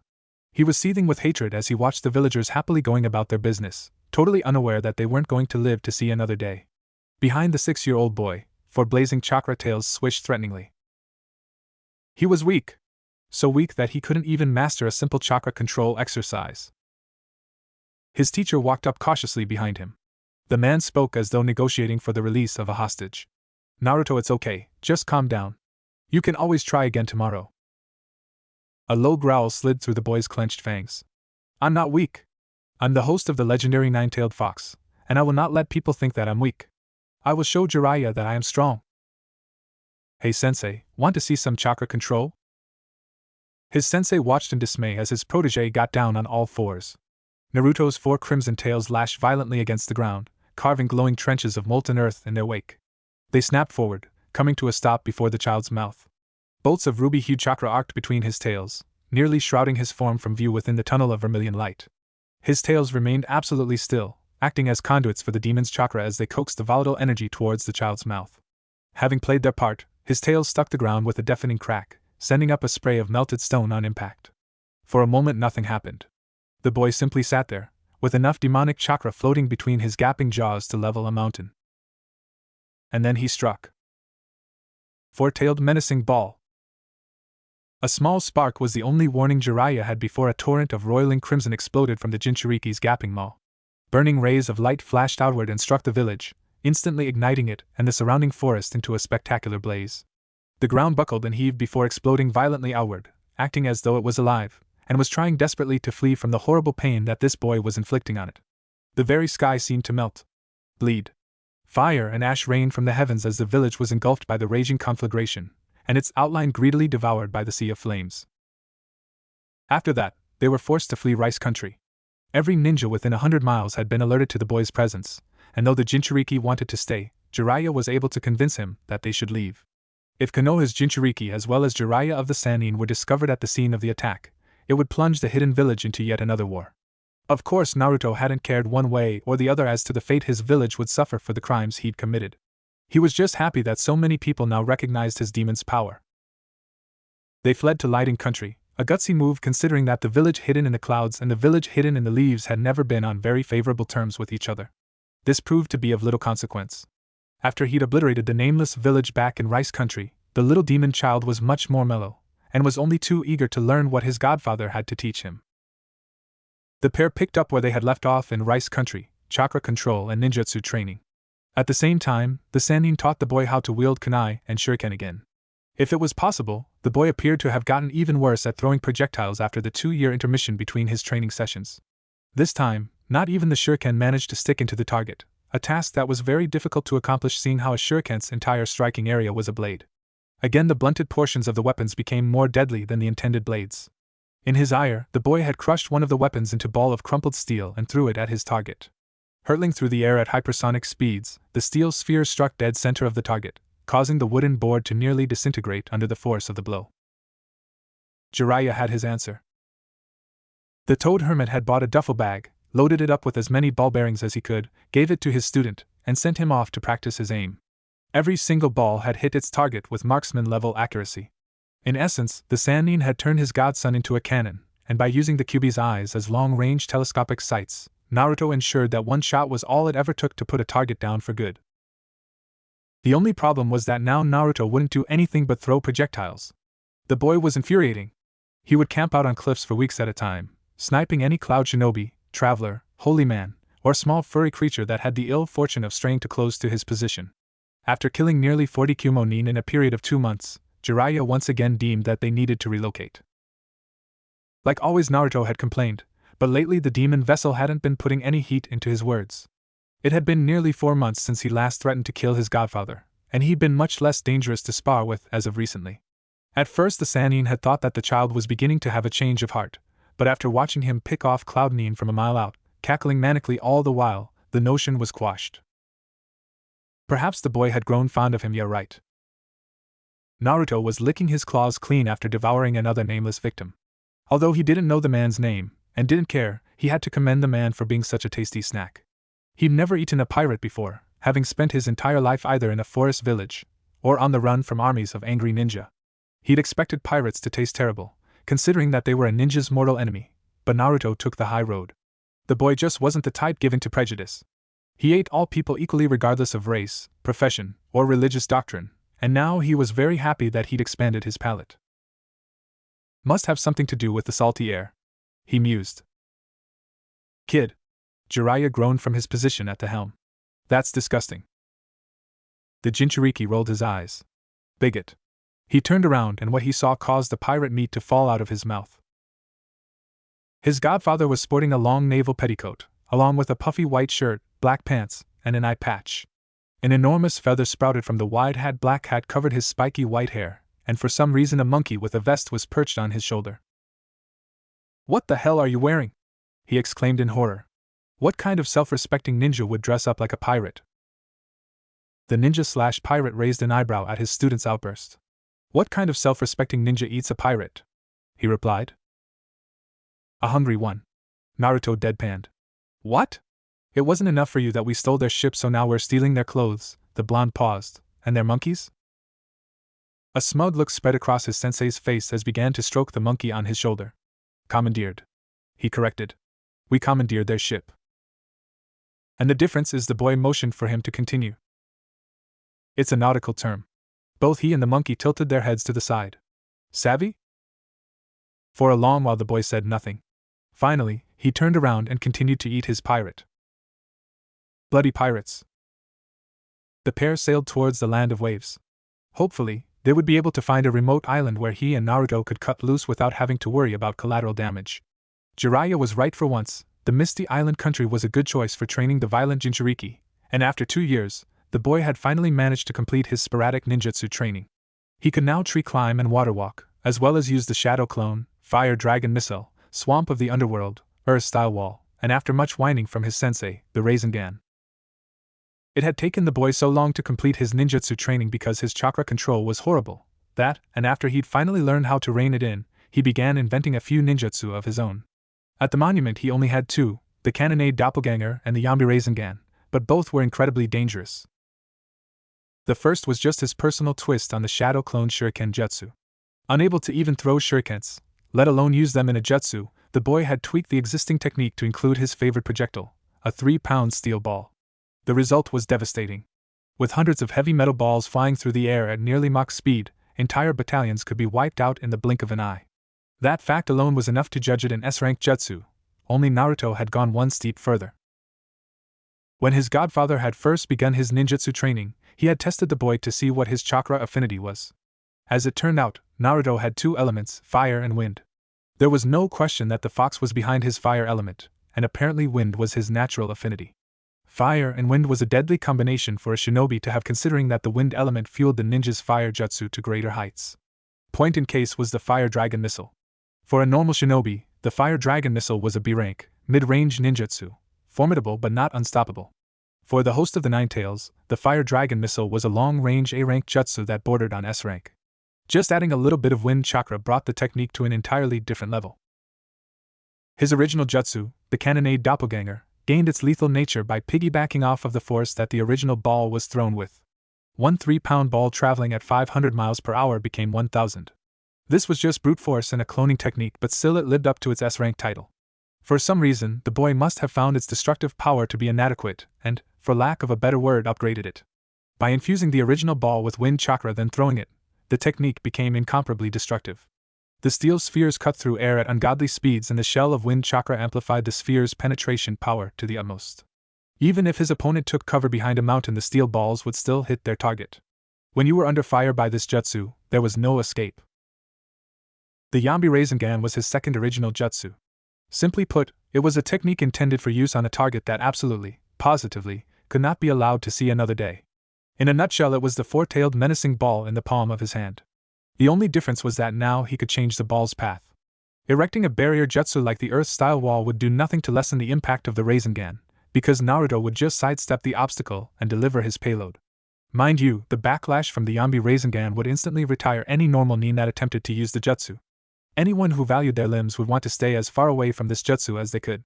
But on the other hand, Naruto was the only person who could even use the jutsu, so the unfortunate side effect of losing an arm or a leg upon detonation could be overlooked. Upon finishing his ninjutsu training, Jiraiya had suggested that they begin to head back towards Fire Country. His student had growled at this but reluctantly agreed to follow him back. The Jinchuriki may have respected him as a warrior, and had actually grown rather fond of his godfather, but even so, the boy still hadn't warmed up to the fact that he was going to be a Konoha nin. After another year of traveling around Fire Country, the Sannin had basically exhausted what his student was willing to learn. The boy had picked up stealth and espionage remarkably quickly considering his violent personality. Though, after Jiraiya had remembered that his pupil had sneaking around for almost 10 years as a manhunter, his pride as a master teacher had been somewhat lessened. The boy had calmed down significantly. He'd left the Leaf Village 6 years ago, but a few of his animalistic habits had remained. He still ate people and he still had issues with his anger, but overall the blonde was very agreeable. Sort of. Over the years, the Kyuubi had been oddly silent within the boy. This had caused the would-be nin to latch on to his godfather as a replacement companion. It all made sense now. Naruto was happy when the sage beat him in their spars because it reminded him that the man was a worthy opponent. The veteran ninja was powerful enough to beat him, and was therefore worthy of recognition and was welcomed as one of the pack. He just had to remember who the alpha fox was. This pack mentality became disturbingly clear when they began to live in populated areas for extended periods of time. The idea was to reintroduce his feral student to civilized life by moving from town to town, traveling to more populated villages when the boy seemed to be ready to do so. The first 3 relocations passed without issue, and the Sannin began to relax and fall back into a normal routine. That had been a mistake. When the man had been training with his godson, he'd either been fighting for his life or trying to teach the bull-headed child something new. This meant that Jiraiya, the legendary super pervert, was nearly 6 years behind on his research. After making sure Naruto wasn't going to massacre any innocent bystanders, the pervy sage had left for some well-earned peeping. Of course he'd let himself get caught. Being beaten by a mob of half-naked women usually meant that he could cop a feel, or 30, and no one would be the wiser. However, his overprotective student went insane at sight of someone else beating on his pack mate and had attacked. He'd pulled his teacher clear and then gone to Hell on Village with Kanonade doppelganger jutsu. After that was done, the village, along with several others that just so happened to be located in the direction that Naruto had fired, had been utterly annihilated. Only after another year had passed did the not-so-pervy sage feel that it was safe to let his student back into a village. The Jinchuriki was sitting on a bench in the village's park watching as the sun began to set behind the trees. Contrary to what most people would assume, Naruto liked sunsets. They were peaceful and it was one of the few times that his favorite color appeared naturally. His softly glowing eyes were drawn from the scene when a small rubber ball hit his feet. "Sorry, Oniai-chan." A childish voice called to him from a short distance off. "Can you give us back our ball?" Naruto picked up the little ball and locked eyes with the child that had addressed him. He could have killed the happy little girl that was smiling at him, but he didn't. The ball had annoyed him slightly, but it wasn't like it had hit him in the face or something. It had been an accident, and the child was sorry about disturbing him. And most importantly, she'd been respectful. Besides, killing a child would make a mockery of the kitsune's power. He only killed the weak if he needed food or if they disrespected him. He tossed the ball back and returned to his sunset. "Thanks, Oniai-chan," the little girl said as she and her friends began to play their game again. 7 years ago you probably would have killed that girl, the Sannin said as he sat down next to the demon vessel. Naruto smirked. "You're right, I probably would have."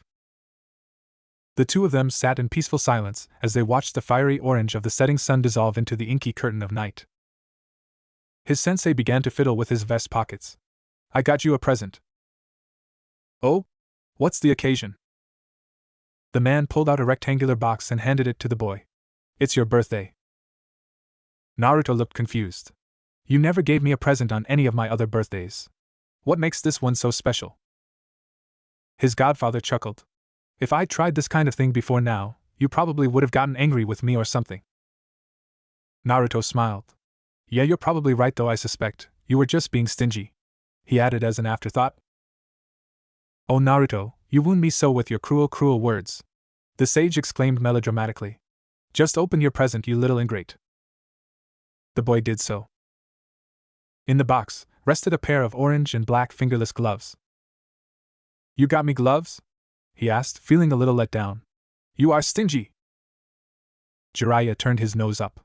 "I am not," he contradicted snootily. He quickly dropped the act before the boy got mad. "Those gloves have seals on the palms that will allow you to summon one of your oh-so-special cannon balls into the palm of your hand. Just channel some chakra into them and poof, instant carnage. The best part is, you look stylish and don't have to lug around that unwieldy duffel bag anymore. How's that for stingy?" Naruto grinned as he slipped on the gloves. "You always manage to get me the perfect birthday presents." The Jinchuriki tapped his stomach. His sensei just smiled and turned back to watch the rising moon. What can I say, kid? I aim to please. Another year passed before the pair returned to Konoha, and during this time the boy had learned absolutely nothing. The simple fact of the matter was that Jiraiya had nothing left to teach him. Or, that is to say, he considered his godson to be dangerous enough for the time being. In any case, Naruto didn't seem to care one way or the other.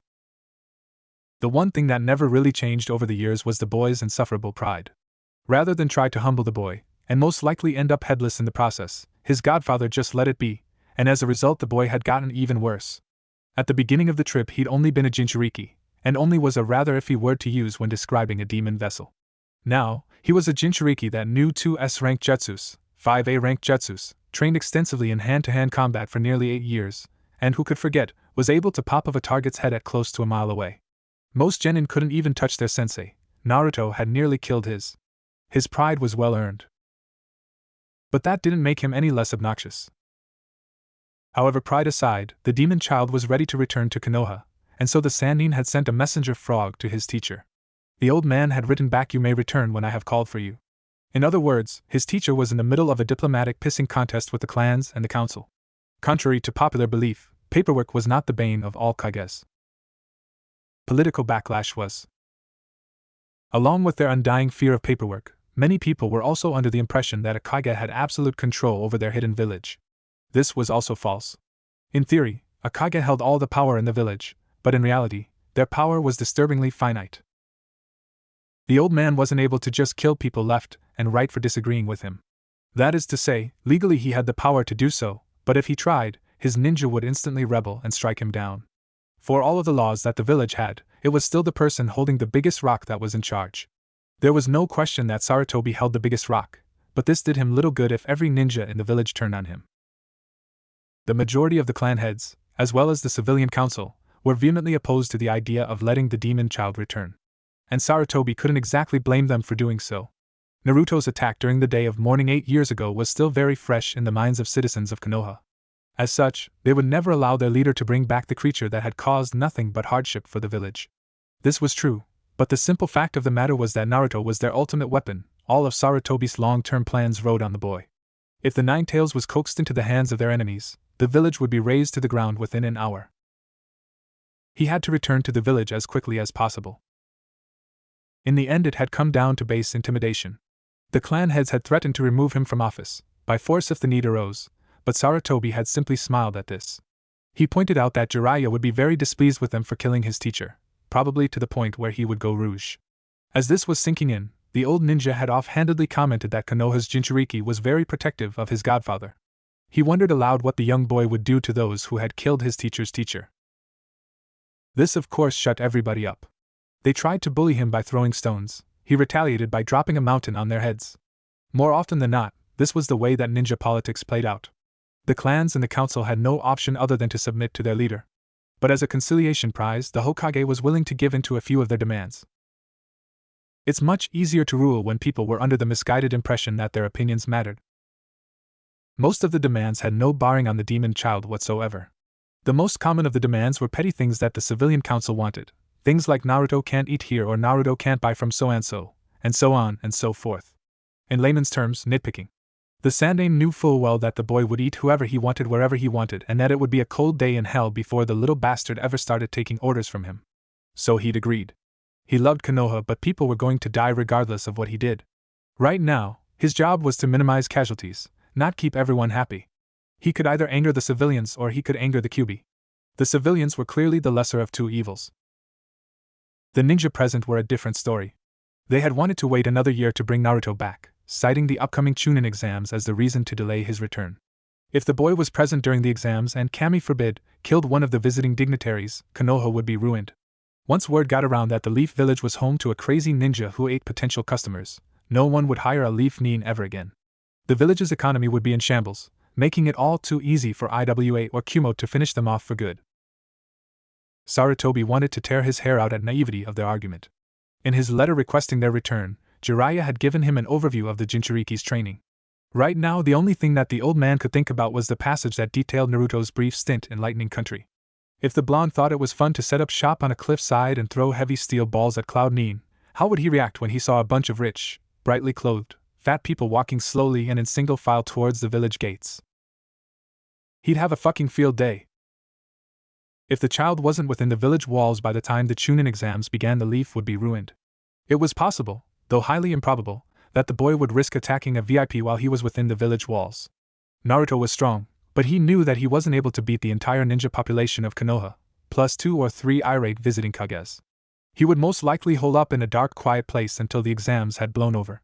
But if he was outside the village with only Jiraiya holding onto his leash when a procession of easy targets walked by, it would be a bloodbath. The Sandaime knew what the ninja were after. In reality, the clans wanted to postpone the boy's return because they didn't want their children to get stuck on a team with him. After the Hokage had informed them that Naruto would not be placed on a genin team due to the inherent danger it would bring, the clans had become quite agreeable. However, this statement was only half true. Prior to the meeting, it had become public knowledge that Jiraiya was assigned to be a Jonin sensei due to the lack of ninja who'd volunteered for the position this year. Naturally, the clans had been ready to rip out each other's throats if it meant that their child would be taught by one of the legendary Sannin. This forced Sarutobi to act rather quickly, fearing that the clans would take after his Jinchuriki and actually rip out each other's throats. It had been a long outstanding Konoha tradition to pair the dead last of the graduating class with the top marking boy and girl. The lesser-known side of this team setup was that the sensei was oftentimes totally inexperienced when it came to teaching raw genin. Jiraiya wasn't new to teaching per se, but it was close enough to count. It had been more than 20 years since the Toad Sannin had taught Minato's team, and his recent work with Naruto had been completely different than training a normal genin. Point in case, a normal genin was incredibly fragile and had to be protected for quite some time before they could actually stand on their own 2 feet. Naruto was the very antithesis of fragile. The boy was pretty cool, he regularly got his head drilled in and doesn't afraid of anything. Superscript 1. But shitty grammar aside, for some reason this method created abnormally strong genin teams. Or S-rank criminals, though that small detail was often overlooked. As it was, Inuzuka Kiba was the dead last of the class, with Yamanaka Ino and Uchiha Sasuke at the opposite side of the spectrum, both having top scores. These 3 were chosen to make up the unofficial Team Jiraiya, much to the chagrin of the remaining clan heads. However, the Hokage had neglected to tell them one vital detail. The sage's only stipulation had been that his godson was to remain with him so that he could keep a close eye on the boy's behavior. On paper, Naruto would never be on a genin team, but he would be hovering dangerously close to Jiraiya's. However, the Sandaime would only divulge that little piece of information to the clans after his mountain was securely in hand. Kiba growled as he looked at the seat behind him. Smirking back was Uchiha Sasuke, jackass extraordinaire. The boy had done nothing but piss him off from day one. When he first arrived at the academy, Kiba had tried to befriend him.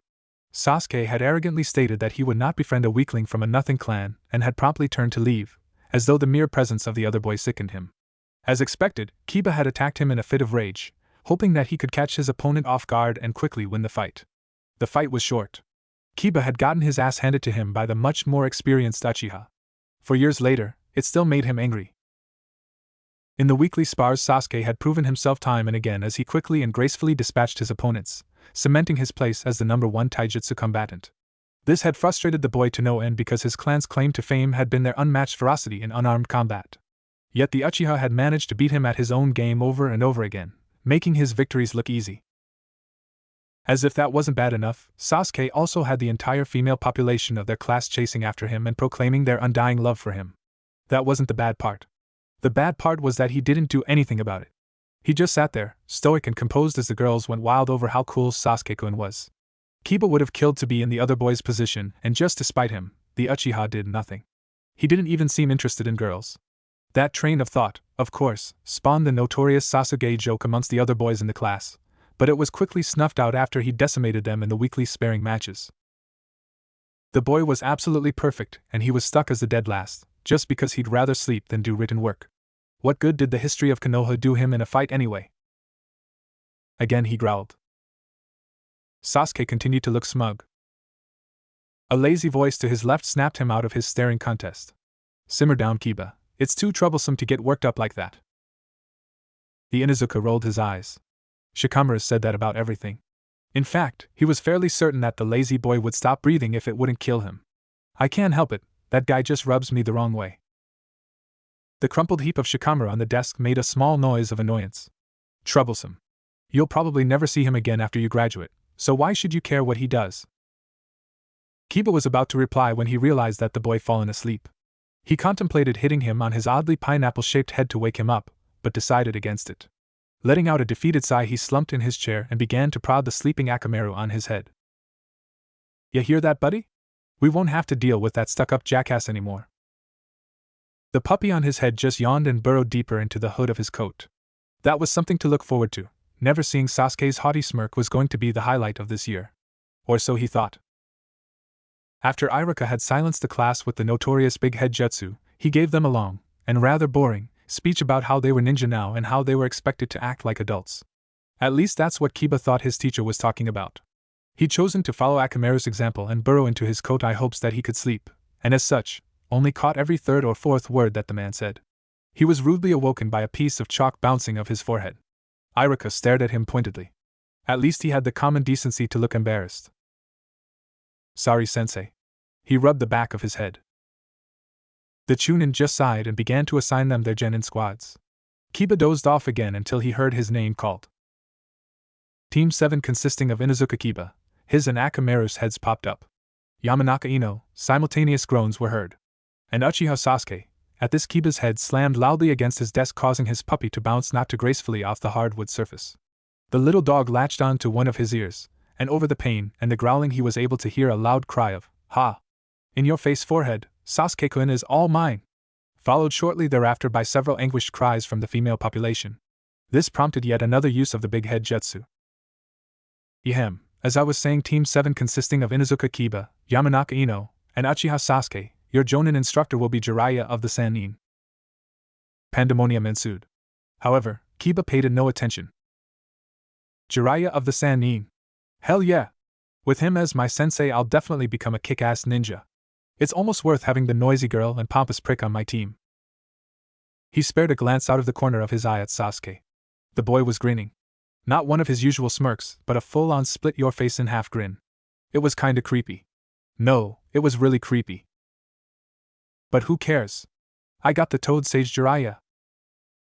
After Iruka had announced the rest of the teams, he'd informed them that they would have to wait for their teachers to pick them up. Fortunately, Kiba didn't have to wait very long. After Team 8, made up of Sakura, Hinata, and Shino, had been escorted out by some smokin' hot chick with red eyes, Jiraiya made his appearance. The pervy sage was nothing if not flashy. Smoke filled the room and a chorus of croaking filled the air.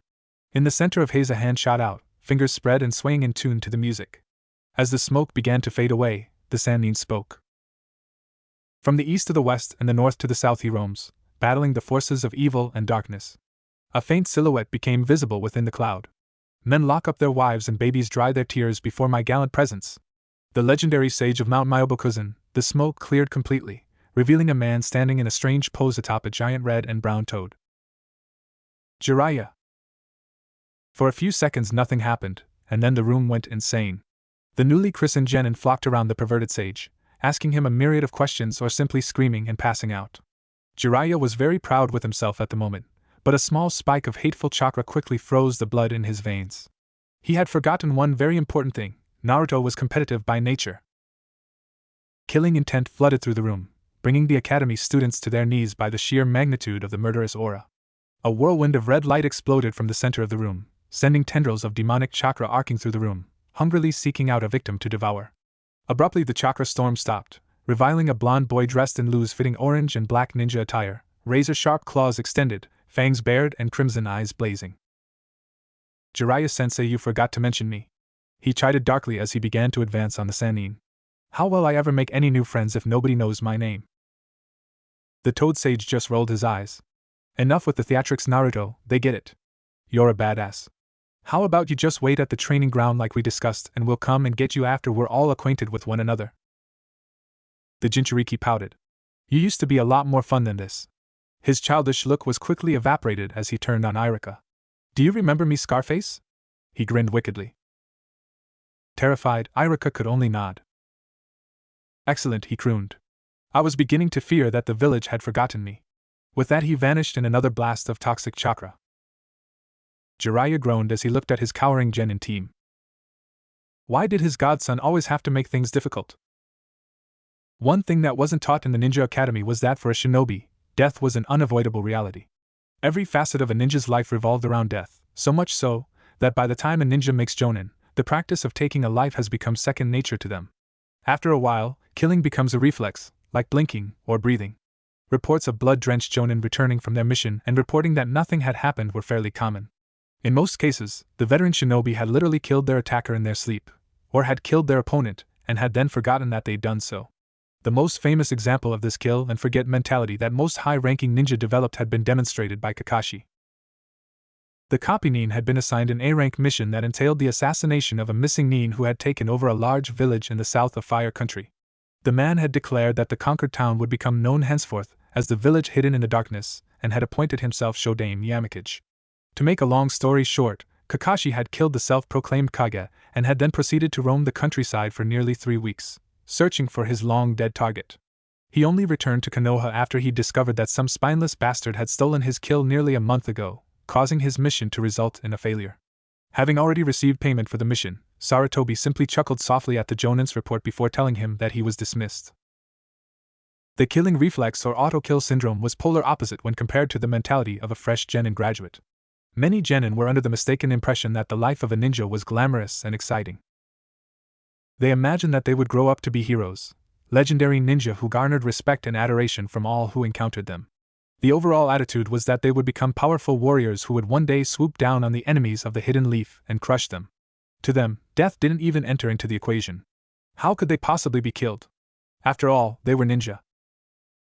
However, the brutal reality was that more than half of them would die when confronted with their first kill. After that, 1 in 3 of those who succeeded in making their first kill would retire from ninja life completely. Cold hard statistics showed that out of the 30 genin who graduated from the academy, only 4 or 5 of them would live to see their 25th birthday. After Naruto's flamboyant entrance, many of the academy graduates were ready to hand in their newly acquired hatites and quit being ninja altogether. Jiraiya couldn't really blame them for wanting to do so. His godson's overwhelming killing intent had crushed their misguided view of ninja life into dust. They were mortal, they could die, and most importantly, there's always a bigger fish, so whatever you do, don't piss it off. Of course, Jiraiya and Iruka had played the whole situation off like it was one big practical joke, saying things like, of course that wasn't a demon. And I guess one of last year's graduates wanted to haze the newbie genin. In short order, lying through their teeth. But this could be considered a necessary evil. The village desperately needed to replenish its ninja population. First the Kyuubi attacked, and then it attacked again wearing the guise of a 4-year-old boy. Alone, these 2 attacks had claimed more than half of their shinobi forces, a crippling situation for any village to endure, and even then, another dark day was on the horizon for Konoha. 3 years after the demon child had left, an ANBU captain known as Uchiha Itachi massacred his entire family, leaving only his younger brother alive. The Uchiha were elite leaf nin, but more importantly, their clan was huge. When Itachi slew his clan, he'd simultaneously robbed the village of its most powerful bloodline, and killed off perhaps 10% of Konoha's shinobi forces. After losing more than half of its military in a period of 7 years, the leaf was out of time. With both Kumo and Iwa snapping at its throat, and no military to defend against a combined attack from 2 of the strongest shinobi villages, Konoha would surely be annihilated. However, it was Naruto, the bane of Konoha, who ended up saving the village. 4 years ago, the Jinchuriki of the Nine Tails demonstrated a fraction of his prisoner's matchless power by completely atomizing a village in southern Rice Country. This unintentional display of force had stopped the enemy villages dead. Even though both villages had control over Jinchuriki, they would not risk open war with the keeper of the nine-tailed Biju King. If their demons fought, no one would emerge victorious. Konoha was granted a brief reprieve, but it wouldn't last forever. They had to repopulate their military immediately, or they would be forced to rely on an unstable, sadistic little boy to shield them from the Cloud and the Rock villages. So now they were lying to children, tricking them into dying for their village. It was the way things had to be. Jiraiya led his genin team to Training Ground 56.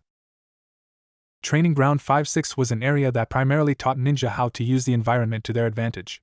It was a large marshy plain, partially submerged under dingy gray water. Towards the outside it was ringed by a thick bamboo forest that cast shadows that appeared to never stop moving. The entire training ground was eerily quiet save for the soft squishing of mud under his students' feet. Ino wrinkled her nose. This place is gross. Everything is wet and this nasty swamp smell is never going to get out of my clothes. The Sannin sent her a brief backwards glance as he continued walking. Just think of how your teammate feels, he replied. Another quick glance backwards landed on a very sick-looking Kiba trying to use the hood of his coat as a makeshift gas mask.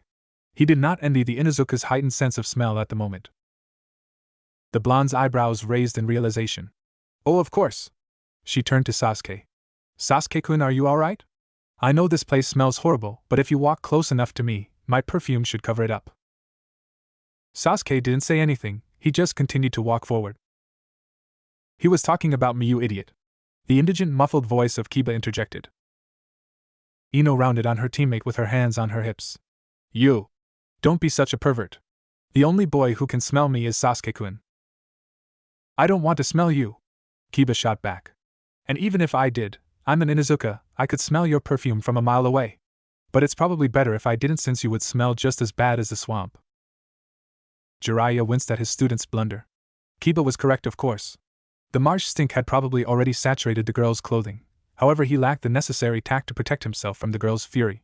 Right now, the Sannin was remembering a very similar situation between him and his curvaceous teammate. Have fun hopping around, kid. She gave Kiba a murderous look before lashing out with her foot, connecting squarely with her teammate's shin. As the super pervert predicted, the boy began to hop around like a monkey who'd been stung by a wasp. Ow, son of a bitch! What the hell did you eat this morning? Soldier pills. TCH, some ninja you turned out to be, stated a smug Sasuke. I guess I shouldn't be surprised though, given that you come from a no-talent clan of flea-bitten mongrels. Kiba's face contorted into a mask of pure rage. Okay, pretty boy, let's go! The Inuzuka rushed his smirking opponent, swinging at his head. The Uchiha read the boy's attack and caught him by the wrist. Utilizing the slick terrain, he slid forward, bending Kiba's arm at an awkward angle and kneeing him in the stomach. The boy didn't even have time to register the hit to his gut before he found his leg kicked out from under him and his face buried in the foul-smelling muck, a still smirking Sasuke on his back. Ino cheered at how cool her Sasuke-kun looked, but the boy in question just ignored her. Her opinion meant nothing. She was just as bad as the idiot pined underneath him. However, if Jiraiya was impressed, then his victory had meaning. As he turned to his sensei, Sasuke's smirk was instantly wiped off his face. The Toad Sage was scowling at him, clearly displeased with how his student had acted. So you like to beat up people weaker than you? He asked in a voice like ice. The next thing Sasuke knew, it felt like his head had been struck by a sledgehammer.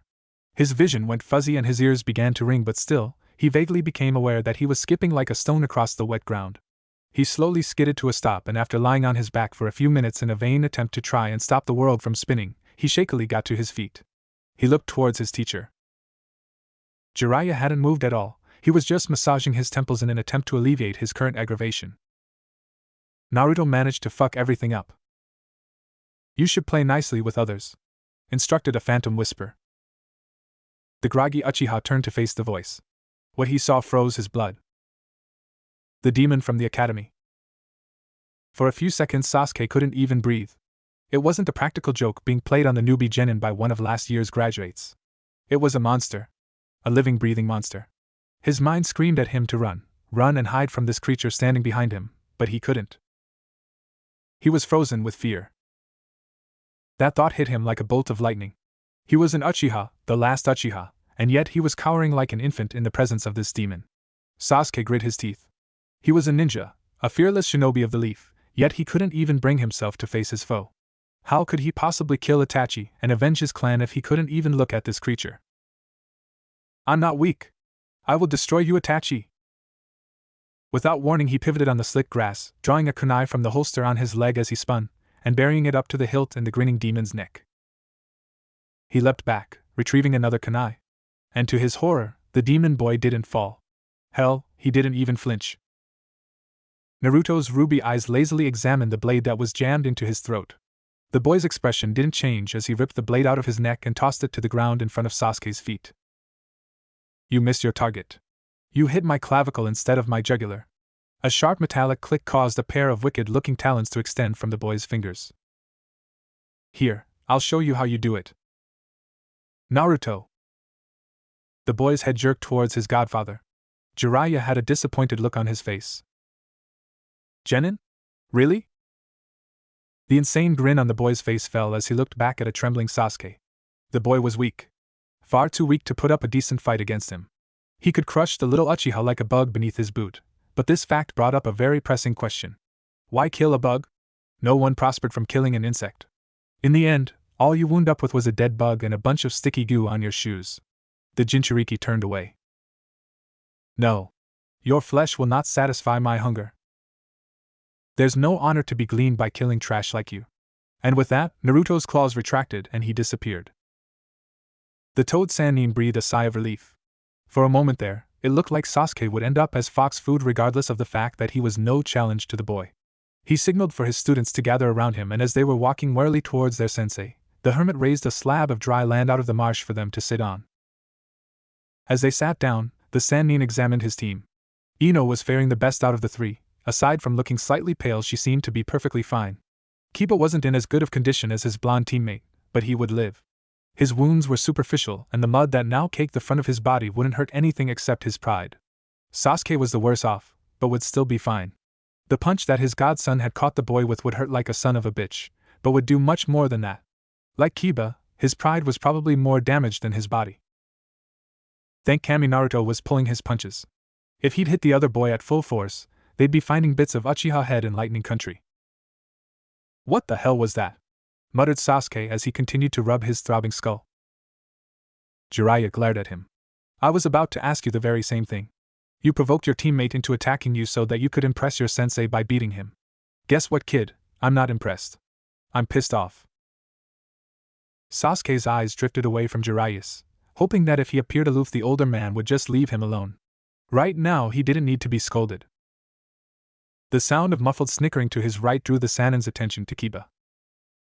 What are you laughing at, idiot? Don't forget that it was you who attacked your teammate first. Also don't forget that he kicked your ass because you couldn't control your temper. Kiba and Akamaru sagged. And you, he pointed at Ino. Did you say that you're wearing perfume? The girl gave him a cautious look. Yeah, why does that matter? Jiraiya pinched his brow in exasperation. Kiba. The boy looked at him. What did you say to Ino earlier? The boy perked up and grinned mischievously. That she smells like a swamp. A sharp punch to the arm quickly wiped the smile off his face. He rubbed his arm gingerly. Damn it, woman, quit hitting your teammate. Geez, you hit like a man. This comment earned him another punch. The hermit sighed. Kid, you need to learn how to keep your mouth shut and look pretty, otherwise you're not going to last very long. He refocused on Ino. He said that he could smell you from a mile away. Now, I'm not even trained in tracking by scent and I could find you. Lesson 1. He held up a finger. Kunoichi do not wear perfume, they don't diet, and they don't try to be pretty. If you do any of these things, you'll probably wind up dead. A faint pulse of killing intent reached the Sannin. Apparently Naruto was becoming restless. He would have to finish this next part quickly. You are all teammates now, and as such I expect you to leave your personal feelings behind. I don't care if you all hate each other. I don't care if you all hate me. You will become a functional ninja squad and you will stop acting like children. Do you understand? A mumbled yes, sensei, was the only acknowledgement that the Toad Sage got, but it would have to make do. Jiraiya brightened. Okay, I'm done being hardest sensei now. So how about we get to know each other? His students were caught off guard by his abrupt change in mood. So what do we say? Ino asked. Oh, nothing much, just tell us your name, things you like or hate, and what your goal for the future is. Kiba pointed at him. How about you go first? Jiraiya smiled. He'd said the very same thing to Sarutobi nearly 4 decades ago. Alright. My name is Jiraiya of the Sannin. I like, he giggled, writing and researching literature. And sometimes, if I feel I've earned it, I'll relax by the hot springs. Don't you mean in the hot springs? Ino interrupted. Jiraiya's perverted grin widened. Oh, you're dirty.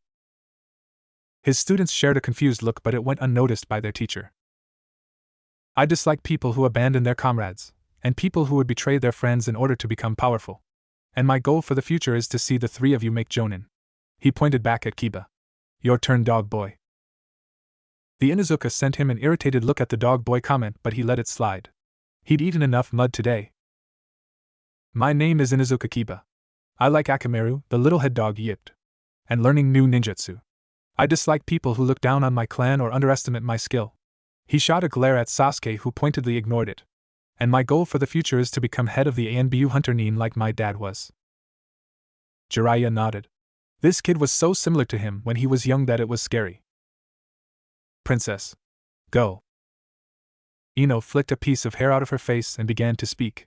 My name is Yamanaka Ino. I like flowers, and she trailed off, looking at Sasuke out of the corner of her eye. I dislike perverts, the Sannin winced. And people who are annoying. She growled like forehead. And my goal for the future, she blushed and again began stare at the Uchiha. A fangirl. Goody. He nodded at Sasuke. Duck hair? Sasuke ignored the hair remark and steepled his hands in front of his face. My name is Uchiha Sasuke.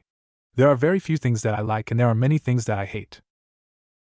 Jiraiya rolled his eyes. Great, another psycho for me to deal with. At least I can beat this one up if he gets out of line. The boy continued to speak, not noticing his sensei's inner commentary. My dream for the future is more of an ambition, really. To revive my clan. Ino blushed again. And to kill a certain man. Yep. Psycho. The sage's train of thought was interrupted by mocking applause. He groaned. Speaking of psychos. Naruto melted out of the bamboo forest, prompting the sitting Team 7 to scramble to their feet and get behind their sensei. To kill a certain man. The boy quoted. What a crazy, crazy little world it is, am I right, Uchiha? Sasuke growled but stayed behind Jiraiya. He couldn't kill this opponent. Yet. My goal for the future is to kill a certain man also, but it appears that you already know who it is that you're going to kill. Lucky bastard. I'm still searching for my prey. The Jinchuriki stroked his chin in feigned deliberation. What if we're both going after the same person? Oh, that would be bad for you. I bet that I'd get to him long before you do. Stay away from Itachi. Sasuke spat. He took everything from me. I deceived to be the one who ends his miserable life. Naruto grinned manically. Messing with this kid was like punching a drunken monkey in the face. It never got old. The boy shook his head in amusement and looked to his godfather. Dog boy, princess, duck hair. How come everybody got a nickname except for me? He whined. The toad sage quirked an eyebrow at the very dangerous and very annoying creature he called his godson. Okay, fine then. Jackass, introduce yourself? Naruto's forehead crinkled in confusion. Jackass? But my name is I see what you did there. You clever dog, you. His godfather gave him a hurry-up gesture, and the boy obliged. My name is Uzumaki Naruto, though most people address me as you or fucker or you fucker. But that doesn't really matter, seeing as though I have a nasty little habit of killing people who piss me off. Ino's eyes went wide. Oh yes. Today, Naruto. The boy sighed. Man, you became so uptight after I stopped attacking you in your sleep. Perhaps I should bring the practice back? Anyway, I like to go camping in the mountains and hunting for wild game. I dislike people who disrespect me or my pack, and my goal is to one day fight a foe who is worthy of my jaws. Suddenly his eyes lit up. Oh, and one more thing. Two flaming tails began to skate across the stone platform. I'm the Kyuubi. For a ninja, there is no distraction more treacherous to be ensnared by than the illusion of emotions. In the academy, students were taught from an early age that a shinobi's own emotions could be far more dangerous than any tangible opponent. Anger made a ninja stupid. It caused them to attack without thinking, and in so doing, they would fall into every single trap that the enemy had set for them. Likewise, overconfidence would inevitably lead to a ninja's death. The same held true for impatience or ignorance. It seemed like a cruel joke that every single one of these words could be used to describe a fresh from the academy genin. Among veteran shinobi, words such as these had become synonymous with labels like idiot and crow food. The main reason for this problem stemmed from the way that the academy trained any would-be leaf nin. In essence, it was an academy teacher's job to do the impossible. They had to shield their students from the harsh reality of the ninja world, i.e. death, while simultaneously instilling them with the knowledge that they were, contrary to popular belief, not invulnerable. In essence, the academy teachers were the most important part of the village. Their sole responsibility was to rapidly and efficiently turn out genin, the universal building block for a hidden village. If the teachers were too straightforward with the truth, there would be no genin produced that year. On the other hand, if they built up their genin's confidence too high, they would churn out worthless ninja, and the genin that year would most likely be killed before they could correct their teacher's mistake. The academy teachers walked a dangerous line between making their students too stupid as opposed to just stupid enough. So, while they did teach the genin about the dangers of emotions or hinted at what would be expected of them, most of what was taught ended up buried beneath layers of idle praise and half-truths. Academy teachers would often say things like so and so was a true hero. She built their clan up from nothing, became a great ninja, kissed babies, helped old people across the street, and most importantly didn't flee from battle even after Rock Cloud Sand Wave proclaimed give up. All your base are belong to us. This kind of drivel usually punctuated at the end by a phrase like, and guess what? They were just like you. Now who wants to kick the crap out of each other in the weekly spar? That was just the way things had to be. Thinly veiled propaganda was passed off as history or social studies. Desensitizing children to violence was seen and accepted as a normal part of a ninja's training. Anyone foreign to the village was immediately categorized as savage barbarians who sought to destroy everything that they held dear. While it seemed cruel to essentially brainwash naive and impressionable kids into being child soldiers, it was just a way of life. The only thing that their teachers could do was hope that their students would remember the important parts instead of the fluff and filler.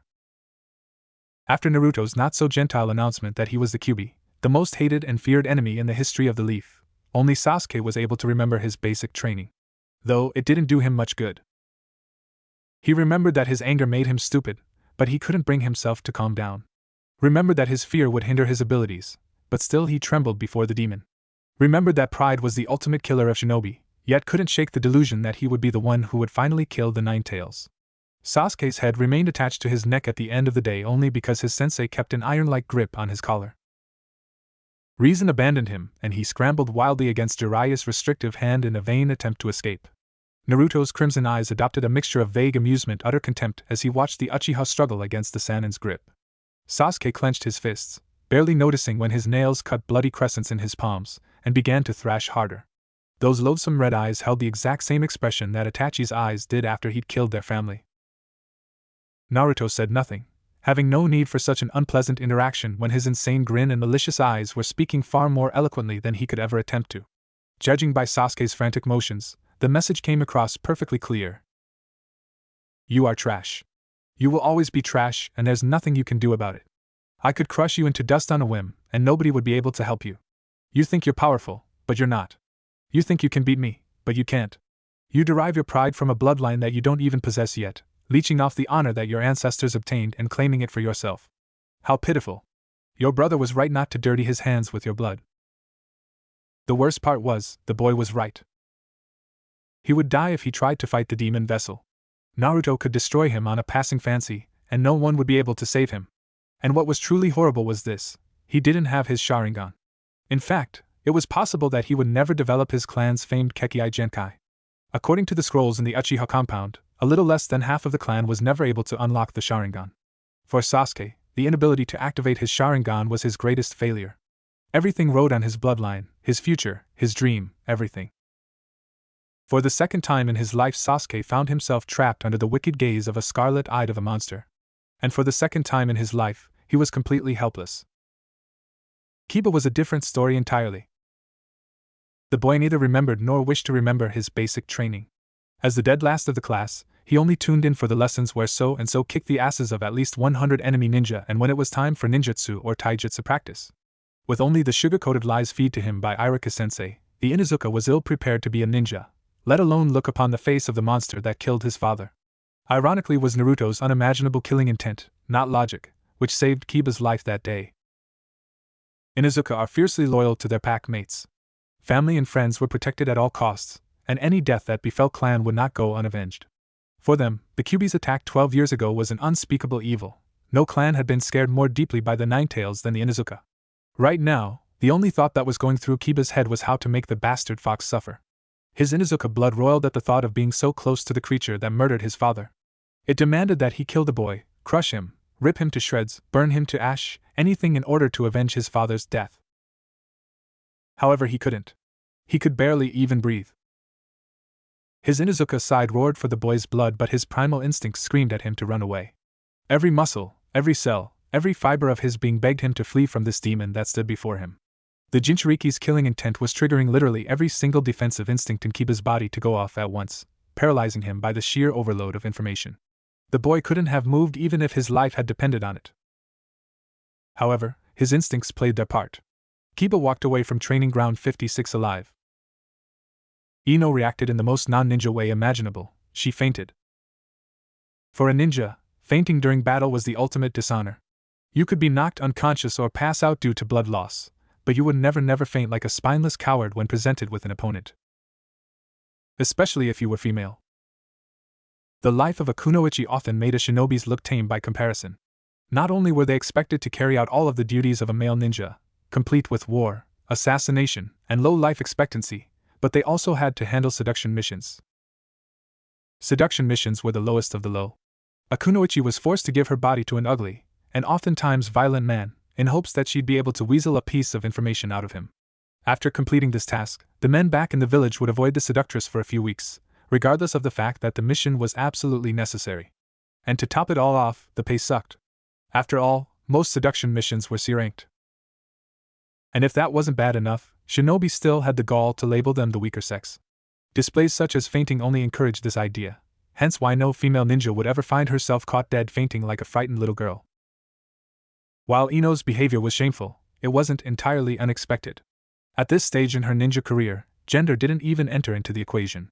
A fresh from the academy genin couldn't possibly have been prepared to deal with the killing intent of a Jinchuriki.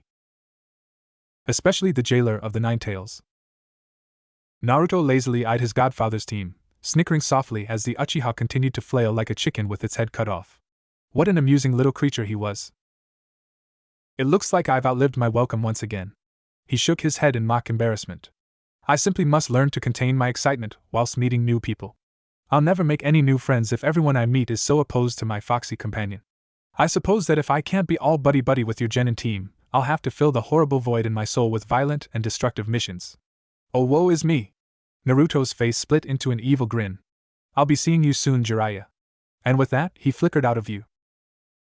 Getting his students under control proved to be an arduous task for the Toad Sage.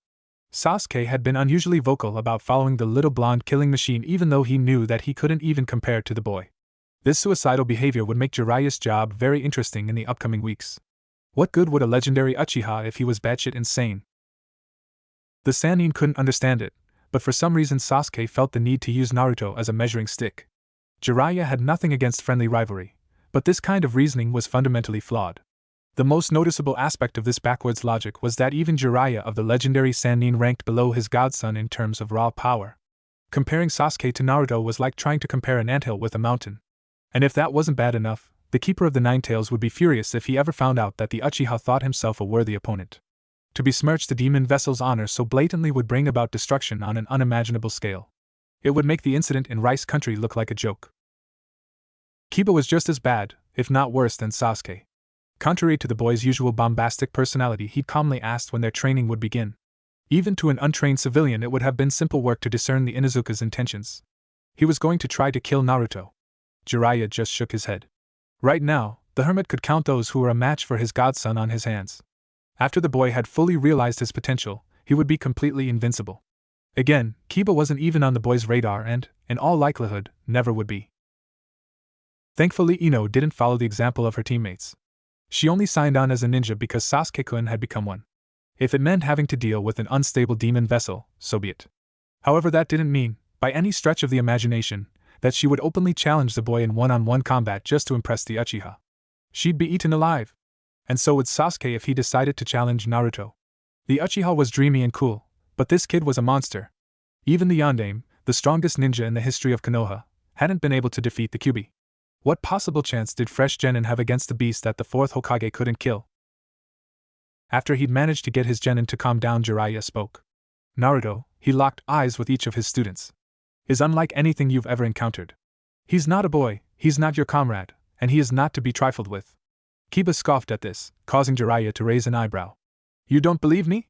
The Toad Sannin pulled up his shirt, revealing a tangled mess of scars spider webbing across his chest. His students' eyes widened in shock. Take a good look at these. This is what you get when you tangle with a Jinchuriki. Your reward is pain. He let his shirt fall again. None of you can fight him, no matter how much you hate him. You will respect him, even if you have to bite your tongue to do so. He will play with your mind and you will let him. He will strike you with his claws and you will not fight back. You will not provoke him in any way, because if you do so the entire village will pay for it. Do you understand me?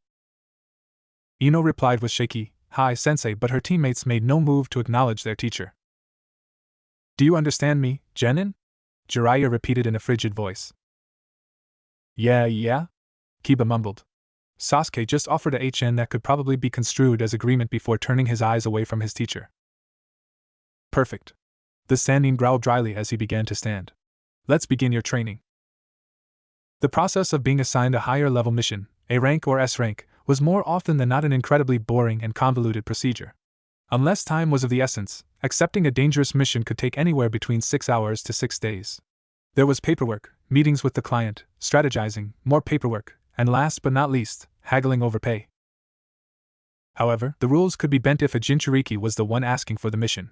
Nothing shaped clarity better than the threat of imminent death should the one receiving the mission become bored. When Naruto had barged into Sarutobi's office unannounced and demanded an A-rank mission, the old man had given it to him. After all, trying to reason with a bloodthirsty demon was like arguing philosophy with a brick wall. Idiotic. Luckily, the Sandaime had just a mission for the boy. It was an internal affairs matter which meant the destruction that Naruto would inevitably create would be, more or less, contained and wouldn't reflect poorly on Konoha. Nothing ruined a ninja village quicker than killing a client. The boy's mission was simple: travel to a small town on the border of Fire Country and intercept a traitor Leaf Nin who'd stolen a valuable scroll in hopes that he could use it to barter passage into the village hidden in the sand. Of course, Naruto didn't care one way or another as to the reason he was assassinating this Rouge ninja.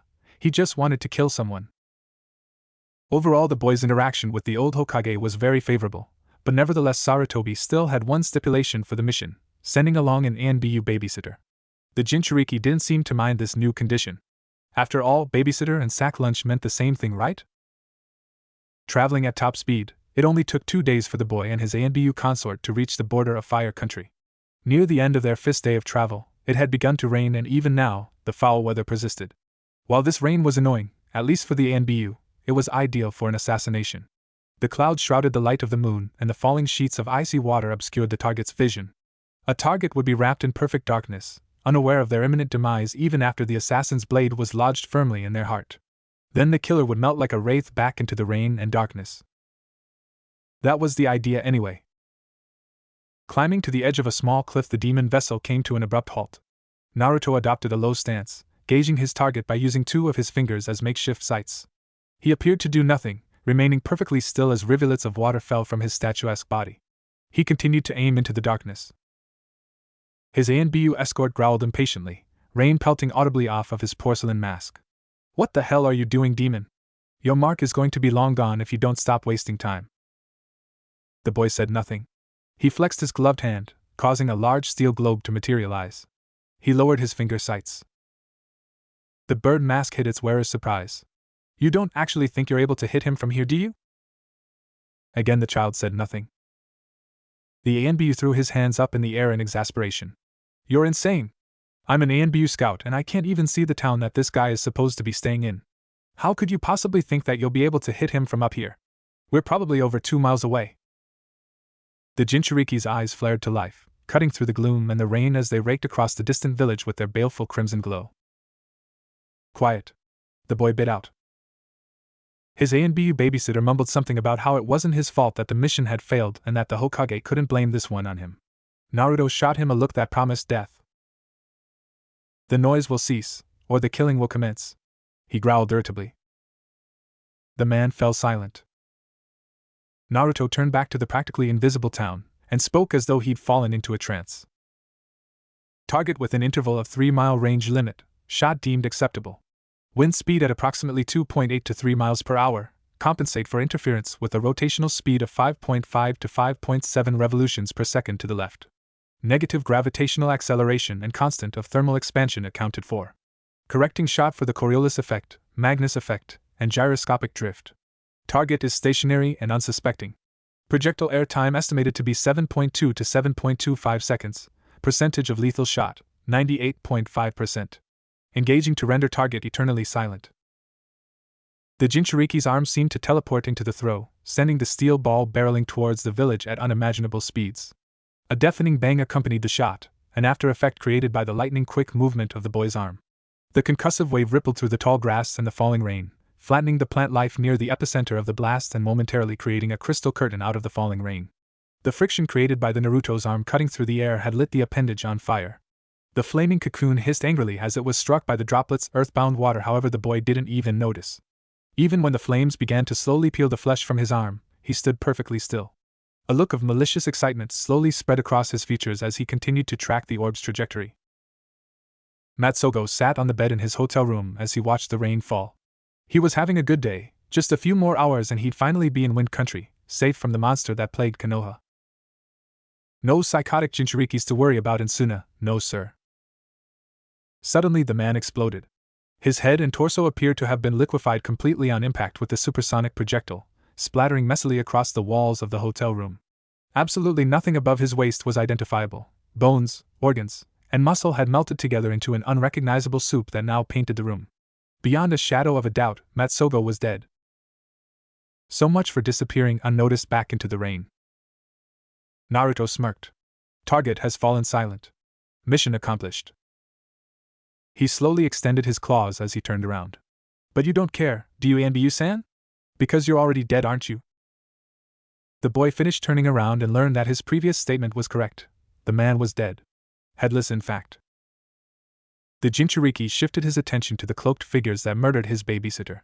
A large, oddly shaped man with something wrapped in bandages on his back, and a smaller man with glowing red eyes stared back at him. The boy couldn't hold back his maniacal grin. Come now, you two. I of all people can understand a flair for the theatrical, however there's a fine line to tread between a dramatic entrance and out-and-out rudeness. Wouldn't you agree, Uchiha Itachi, Hashigaki Kisame? Neither figure replied. Kisame hoisted the bandaged object from his back and Itachi's Sharingan began to spin wildly. Naruto clicked his tongue in mock scolding. So rude, but I guess it can't be helped. In that case I ask you, Uchiha Itachi, Hashigaki Kisame. 5 flaming tails began to swing behind the boy. Will your flesh satisfy my hunger? Sheets of frigid rain fell unrelentingly from the sky as the trio of ninja continued to stare at one another. The opponents locked eyes again and again, ruby on ruby, then ruby on ichthyoid, daring the other side to make the first move. Waves of killing intent radiated from the 3S rank Nin, mingling with the darkness and the falling rain, saturating the clearing with its malevolent presence. Naruto's lips peeled back, revealing the boy's cruel fangs in an insane mockery of what humans would describe as a smile.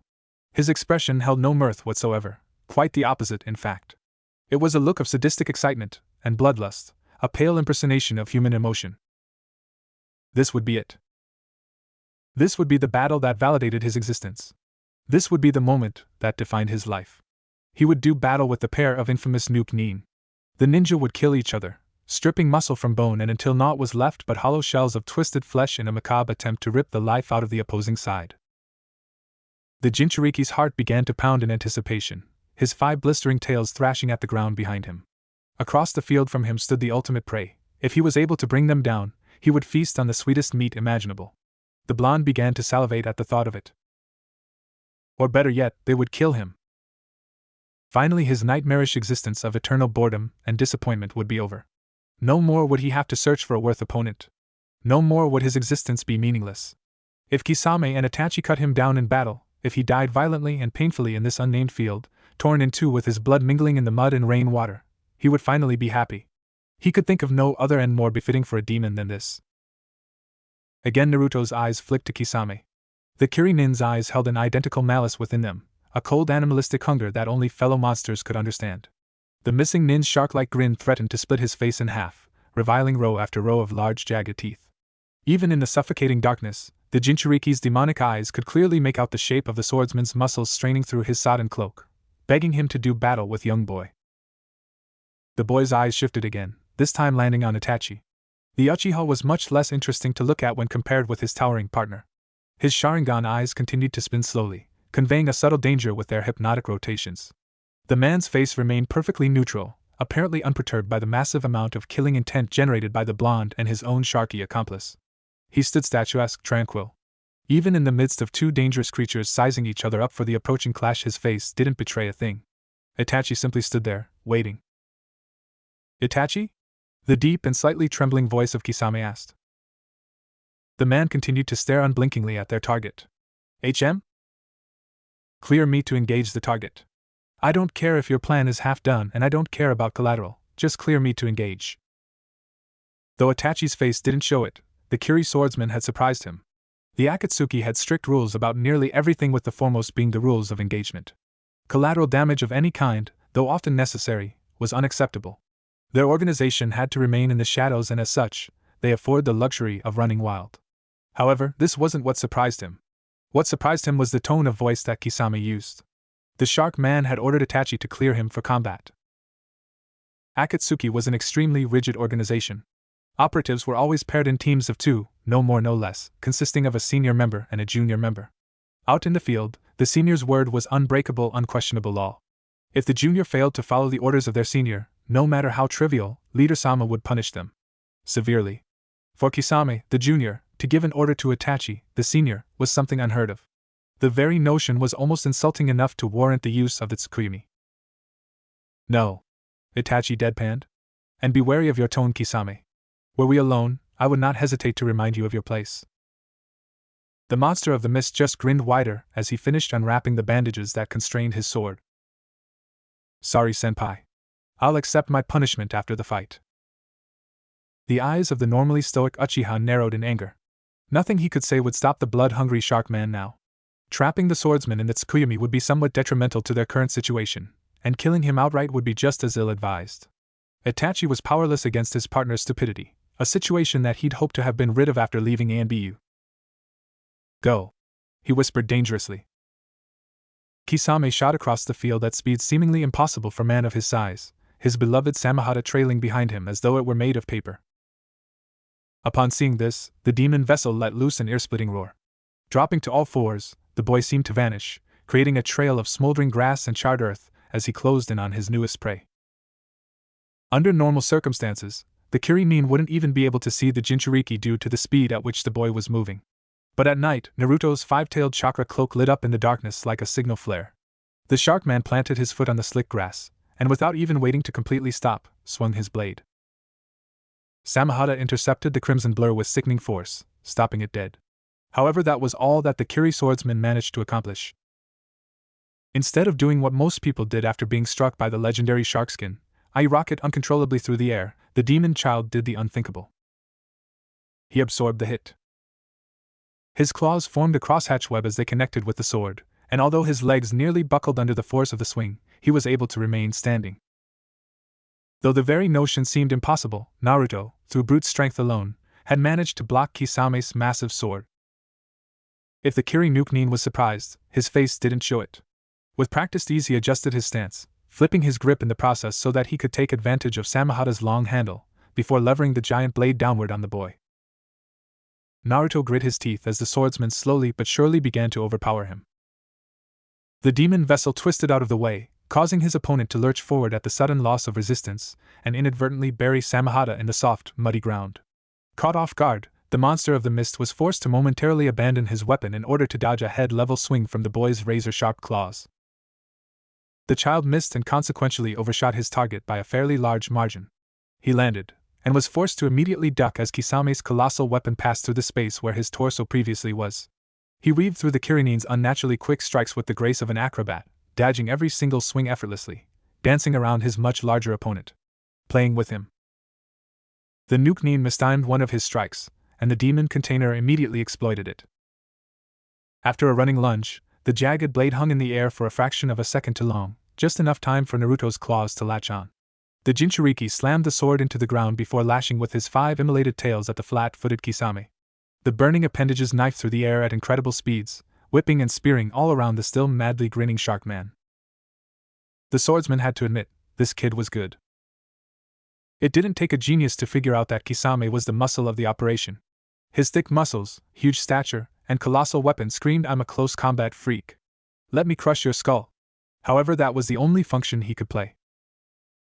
As the role of a tank, all of these traits were a boon, but in any other situation, they were a severe drawback.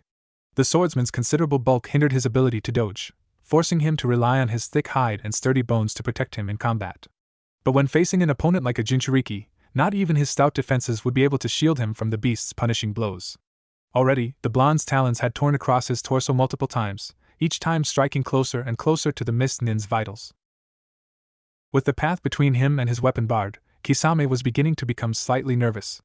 Coupled with Samahata, his size was a deadly weapon, but without the blade, it just made him a giant target.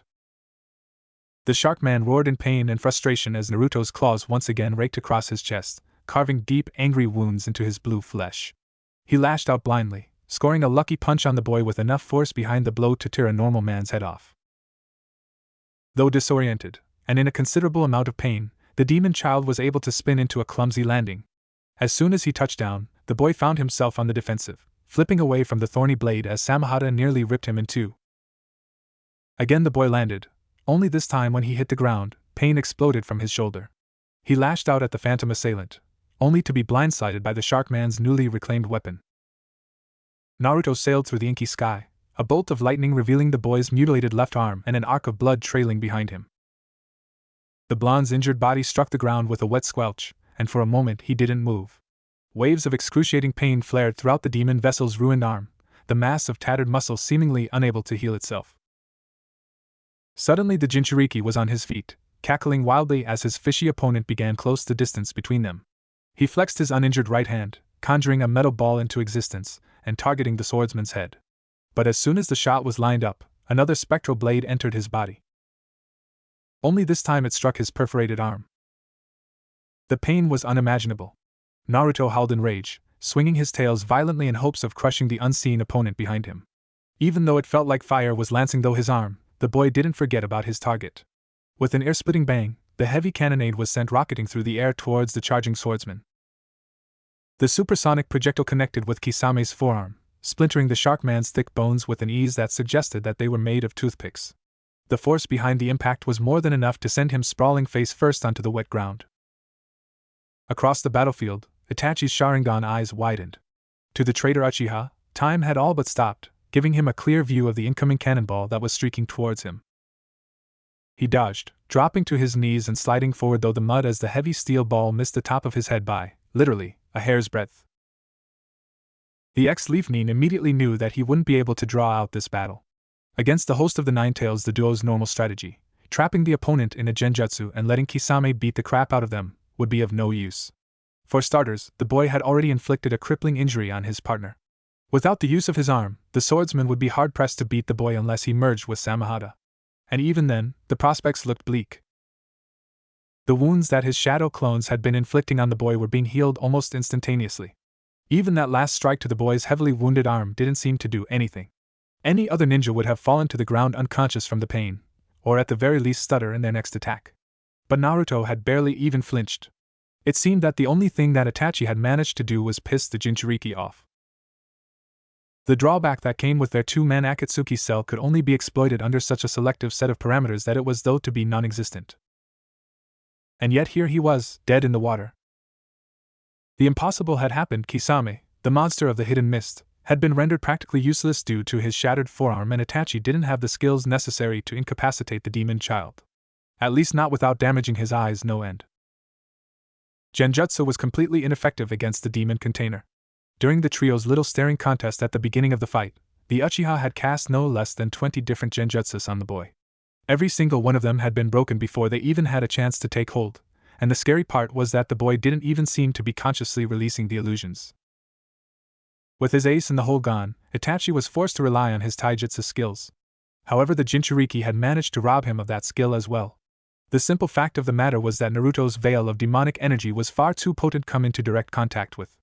In fact, with the amount of red chakra he was releasing, the Uchiha was surprised that the boy was still breathing, let alone fighting.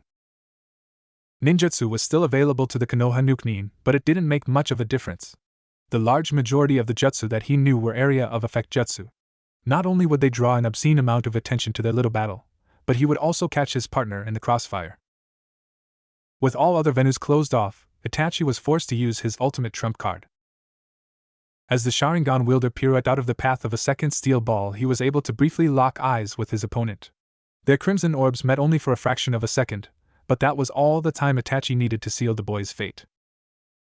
A horrible burning sensation took hold of Itachi's right eye, as though someone had splashed a phial of caustic liquid into his face.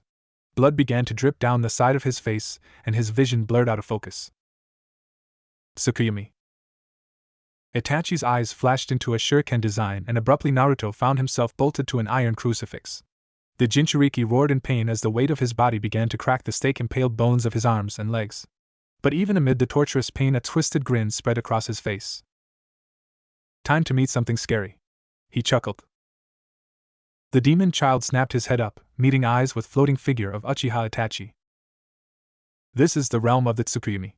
He drawled disinterestedly as he slowly drove a ninjato into the chest of the suspended boy. Though his teeth clenched at the pain, the grin didn't fade from the blonde's face. Here I am God. Here I control all things. For the next 72 hours you will roam the darkest depths of your nightmares. He finished burying the blade into the growling child and drew another from his cloak. As the second blade neared him, the boy unexpectedly burst into hysterical laughter. Itachi's eyes narrowed in anger as he rammed the sword into his prisoner, but instead of silencing him, the child's psychotic laughter only grew louder. Itachi, the demon vessel rasped, undeterred by the droplets of blood that had begun to fall from his mouth. You seem to be gravely mistaken about who is God in this place. A sharp crack was heard as the bones in Naruto's arms suddenly gave way. Yet the boy didn't even seem to feel the pain. His malicious grin only widened. You're a very long way from home, Uchiha Itachi. An abrupt pain exploded in the Uchiha's skull, and behind his closed eyes tiny white light flickered and danced.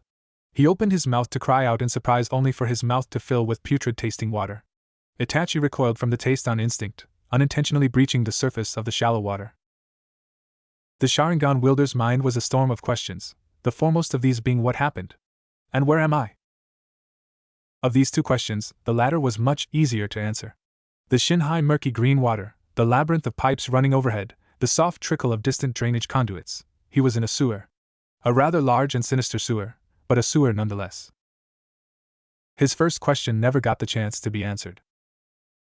As Itachi got to his feet, he heard a sound that made his blood run as cold as ice. Laughter.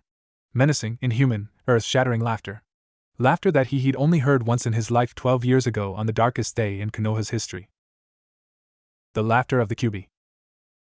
In front of him the water began to froth and steam, lit by an evil reddish light submerged just below the water's surface. A blast of searing mist momentarily blinded the Uchiha, and the next moment the man found himself staring upon the ever-grinning visage of his demonic opponent. This is the realm of the Kyuubi, the domain of the nine-tailed king. Here we are God.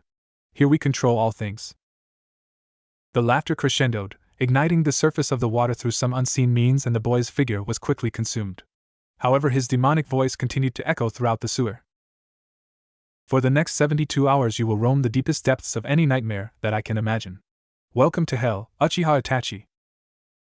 The curtain of superheated fog dispersed, slowly unveiling the colossal form of the nine-tailed fox. Its face slowly stretched into grin, mimicking its jailer's cruel expression almost exactly as the beast slowly brought its head towards Itachi's petrified body. Little Uchiha, it began to chuckle softly. Let's play. Pain. All he knew was pain. Itachi reeled forward, unable to even think, let alone stand in the midst of this mind-numbing torture. His head struck the unyielding floor of the sewer with a sickening crack, leaking a splash of crimson into the murky green water. Submerged beneath the rapidly expanding halo of blood and putrid water, the Uchiha's Sharingan eyes spun wildly, vainly trying to break the illusionary world that their master was trapped in but unable to do so. Itachi could move, couldn't breathe, couldn't even scream due to the horrible amount of pain he was in. His fingers twitched sporadically, struggling desperately to latch onto something, a lever, switch, a cyanide pill, anything to put an end to this unholy torment. A sticky mixture of blood and fragments of tongue began to seep from Itachi's gaping mouth, the new Knin unconsciously shredding the organ in an attempt to make the pain stop. His ANBU training did nothing to numb the pain. There was no happy place he could retreat to, no pocket of solace that he could hide within, no escape from the undiluted agony that now coursed through his veins. He couldn't escape into the depths of his mind because he was already there. All of his mental blocks were crushed to dust by the fury of the nine-tailed king, swept away as though they were constructed from sand or ash. The Kyuubi had brought him to his knees effortlessly. It was killing him without even touching him. The Uchiha's body began self-destruct. His bones splintered within his body, simply unable to bear the strain that the man's own muscles were exerting on them. Tendons and ligaments snapped under the tension, tearing themselves away from Itachi's ruined skeleton in sharp, jerky movements. He grit his teeth until they shattered, again causing a gory soup to once again pour from his mouth. Amidst the indescribable torment, only one thought remained anchored in Itachi's mind. Kami, please, let me die. The mantra echoed inside his mind over and over again, as unceasing and unrelenting as the suffering that racked his body. Itachi's mind was instinctively trying to destroy itself in order to spare its host from any further pain. Kami, please, let me die. Darkness claimed him. Whether his optic nerve had been severed or his prayers had been answered, he didn't know. The darkness seemed soft and safe. It was quiet now. No more frantic splashing as his nails clawed at the floor. No more rushing of blood in his ears. No more cracking of bones, no more tearing of muscle, no more pain. Silence. Solace. Death. A feather-soft voice whispered in his ear. Wake up, Itachi. The Uchiha smiled at the voice's naive suggestion. I can't hear you, silly voice, I'm dead. The soothing voice was suddenly replaced by roaring laughter, and Itachi's eyes snapped open. Staring back at him from no more than 3 feet away was the colossal grinning visage of the Kyuubi. But Uchiha, if you're dead, then how are we talking? The demon questioned with a mocking childlike innocence. Itachi fell to his knees, trembling in anguish. It wasn't fair. He was dead, he'd escaped from the fox. Not again. He whispered brokenly, please don't hurt me again. The Kyuubi's eyes glittered with malice. 71 hours, 59 minutes, 59 seconds, little Uchiha. Both Naruto and Itachi fell to the ground. The former managed to catch himself, panting in exertion as he worked his way up to an unsteady base. The latter struck the ground like a sack of bricks, unresponsive. Broken. From where he knelt, the Jinchuriki could clearly see the amount of damage that his prisoner had inflicted on the Sharingan wielder's mind. Itachi's sharp, calculating eyes were now dull and dead, more closely resembling the eyes of a doll than a living, breathing man. Aside from the occasional twitch, the Nuke Nin's body remained unnaturally still.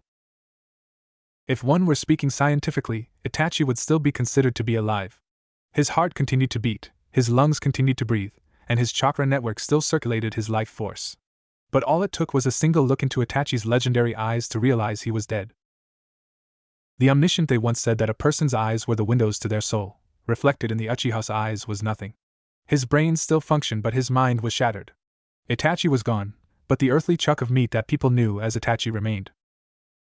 With a furious growl, Naruto plunged his claws into the ground.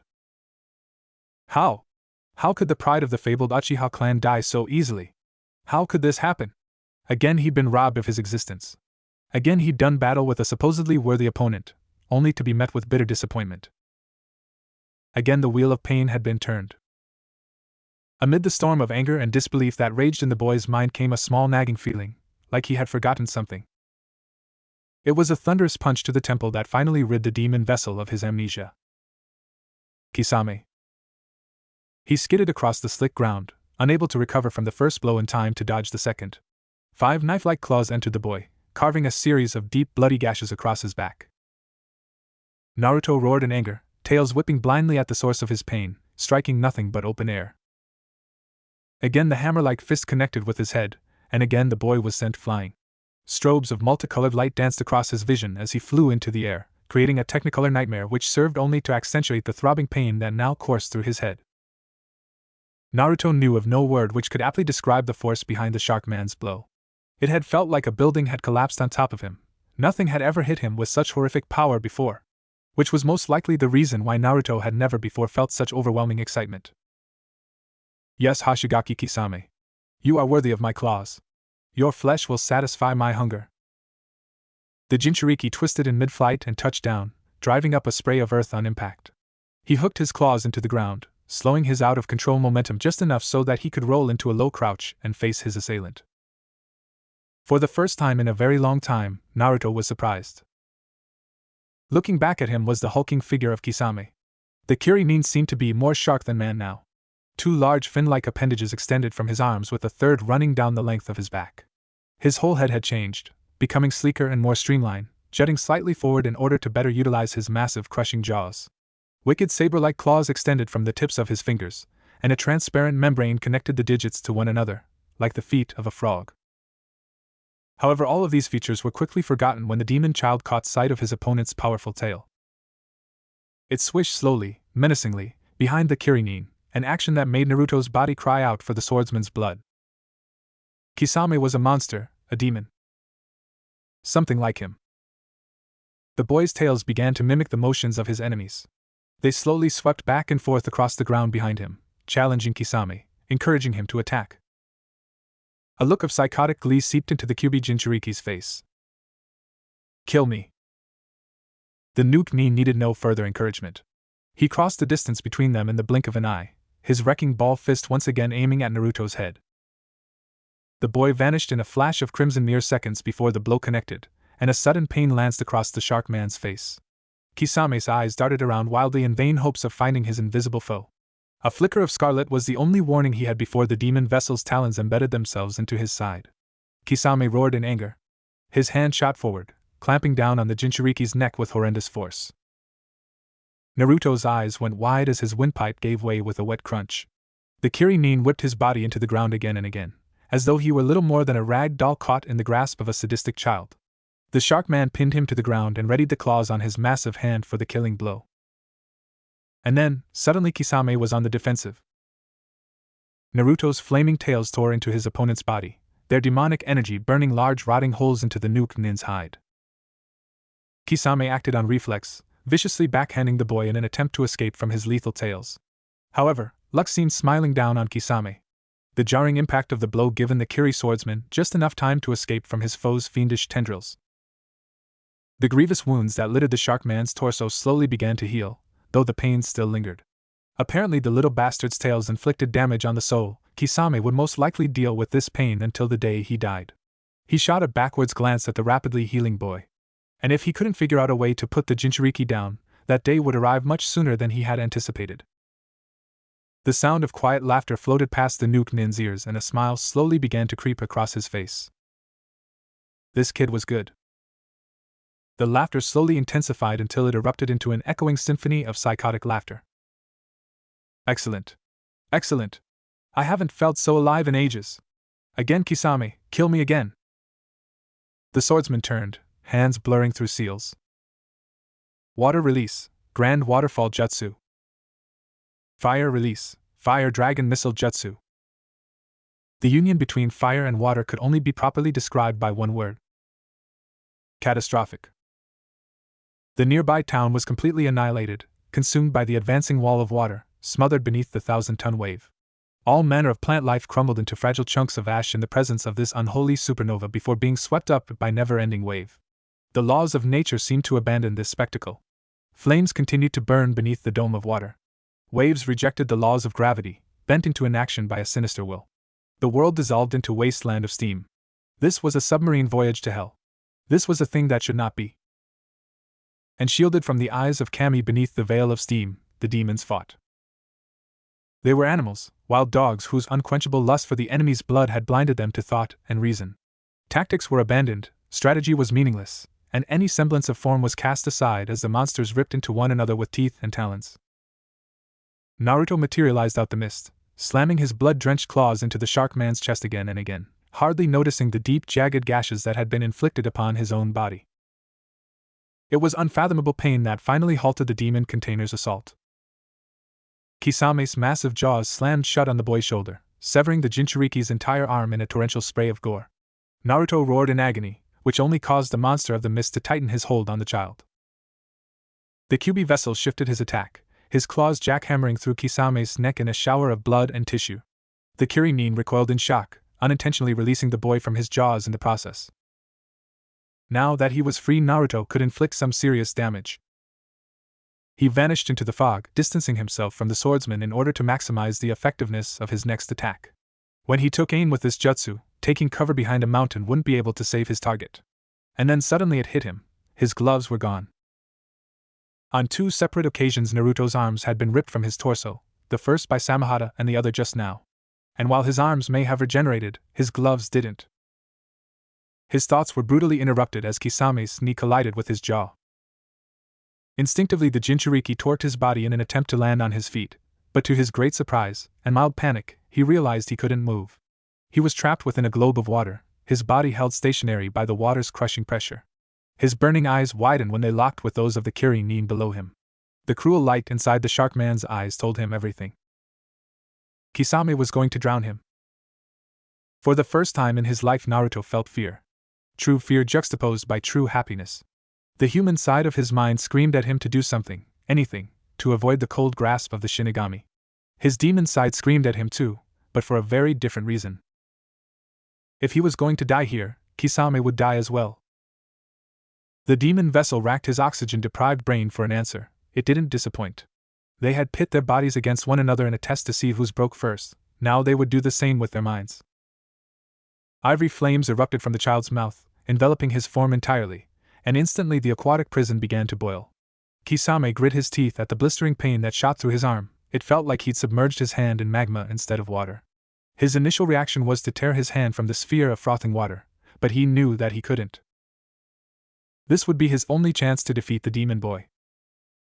The Jinchuriki hosting the Ninetales was practically invulnerable, however the key word was practically. Apparently even a demon has to breathe. The whole scene was disturbingly beautiful. Kisame's hand plunged into a sphere of immaculate radiance, its soft luminescence reflecting off of the surrounding raindrops, making it appear that 1,000,000 diamonds were falling from the sky. It was serene. It was perfect. It hurt like motherfucker. Kisame tore his hand from the orb of molten moonlight, revealing that his flesh and muscle had been melted completely. Without the swordsman's influence, the water prison immediately evaporated and boy fell to the ground, haggard and groggy but still alive. The kneeling Naruto grinned darkly as he stumbled to his feet and began advancing on his opponent. You have fought better than I'd ever imagined. You are truly worthy of my claws, Hashigaki Kisame. Naruto's grin wavered. It's truly a shame that I have to kill you now. A small smirk settled on the Kirinin's face. Don't feel too bad about it. I have a hunch that you won't even touch me. The Jinchuriki cast an amused look at the monster of the mist, a look that was soon replaced by anger. Amaterasu. Naruto found his path barred by a wall of ebony fire, and a sense of mounting frustration overcame the demon container at the prospect of being robbed of his kill by a man who was supposed to be dead. Crimson eyes met, and a ghost of a smile played across Itachi's face. I killed you. Apparently not. The Uchiha deadpanned. Naruto could almost feel his patience withering. I saw the look in your eyes when you fell to the ground. You were dead. Shadow clone. And the collision of our jutsu? Susanoo. The child simply nodded as he continued to eye the wall of fire. Fucking Uchihas. So what now, Uchiha Itachi? Are we simply going to stare at each other for 7 days and 7 nights until the ebon flames of Amaterasu die out? No. We are going to retreat. And with that both, Itachi and his mutilated partner shot off into the mist. Naruto's remained motionless, paralyzed by unthinkable rage. Don't run. He whispered hollowly as his glowing eyes continued to track the rapidly retreating heat signatures of his prey. His chest heaved, his heart thundered in his ears, his tail struck the ground behind him furiously. Don't run! A cyclone of ruby chakra exploded from the boy, condensing into 7 flickering tails. Why are you running? Flecks of foam began to fall from his mouth. Don't run! The Jinchuriki's tails slammed against the ground one final time before lashing forwards towards the child's mouth. A vivacious plume of crimson light flared into existence within the boy's gaping jaws, crackling with a fury that only its creator could rival.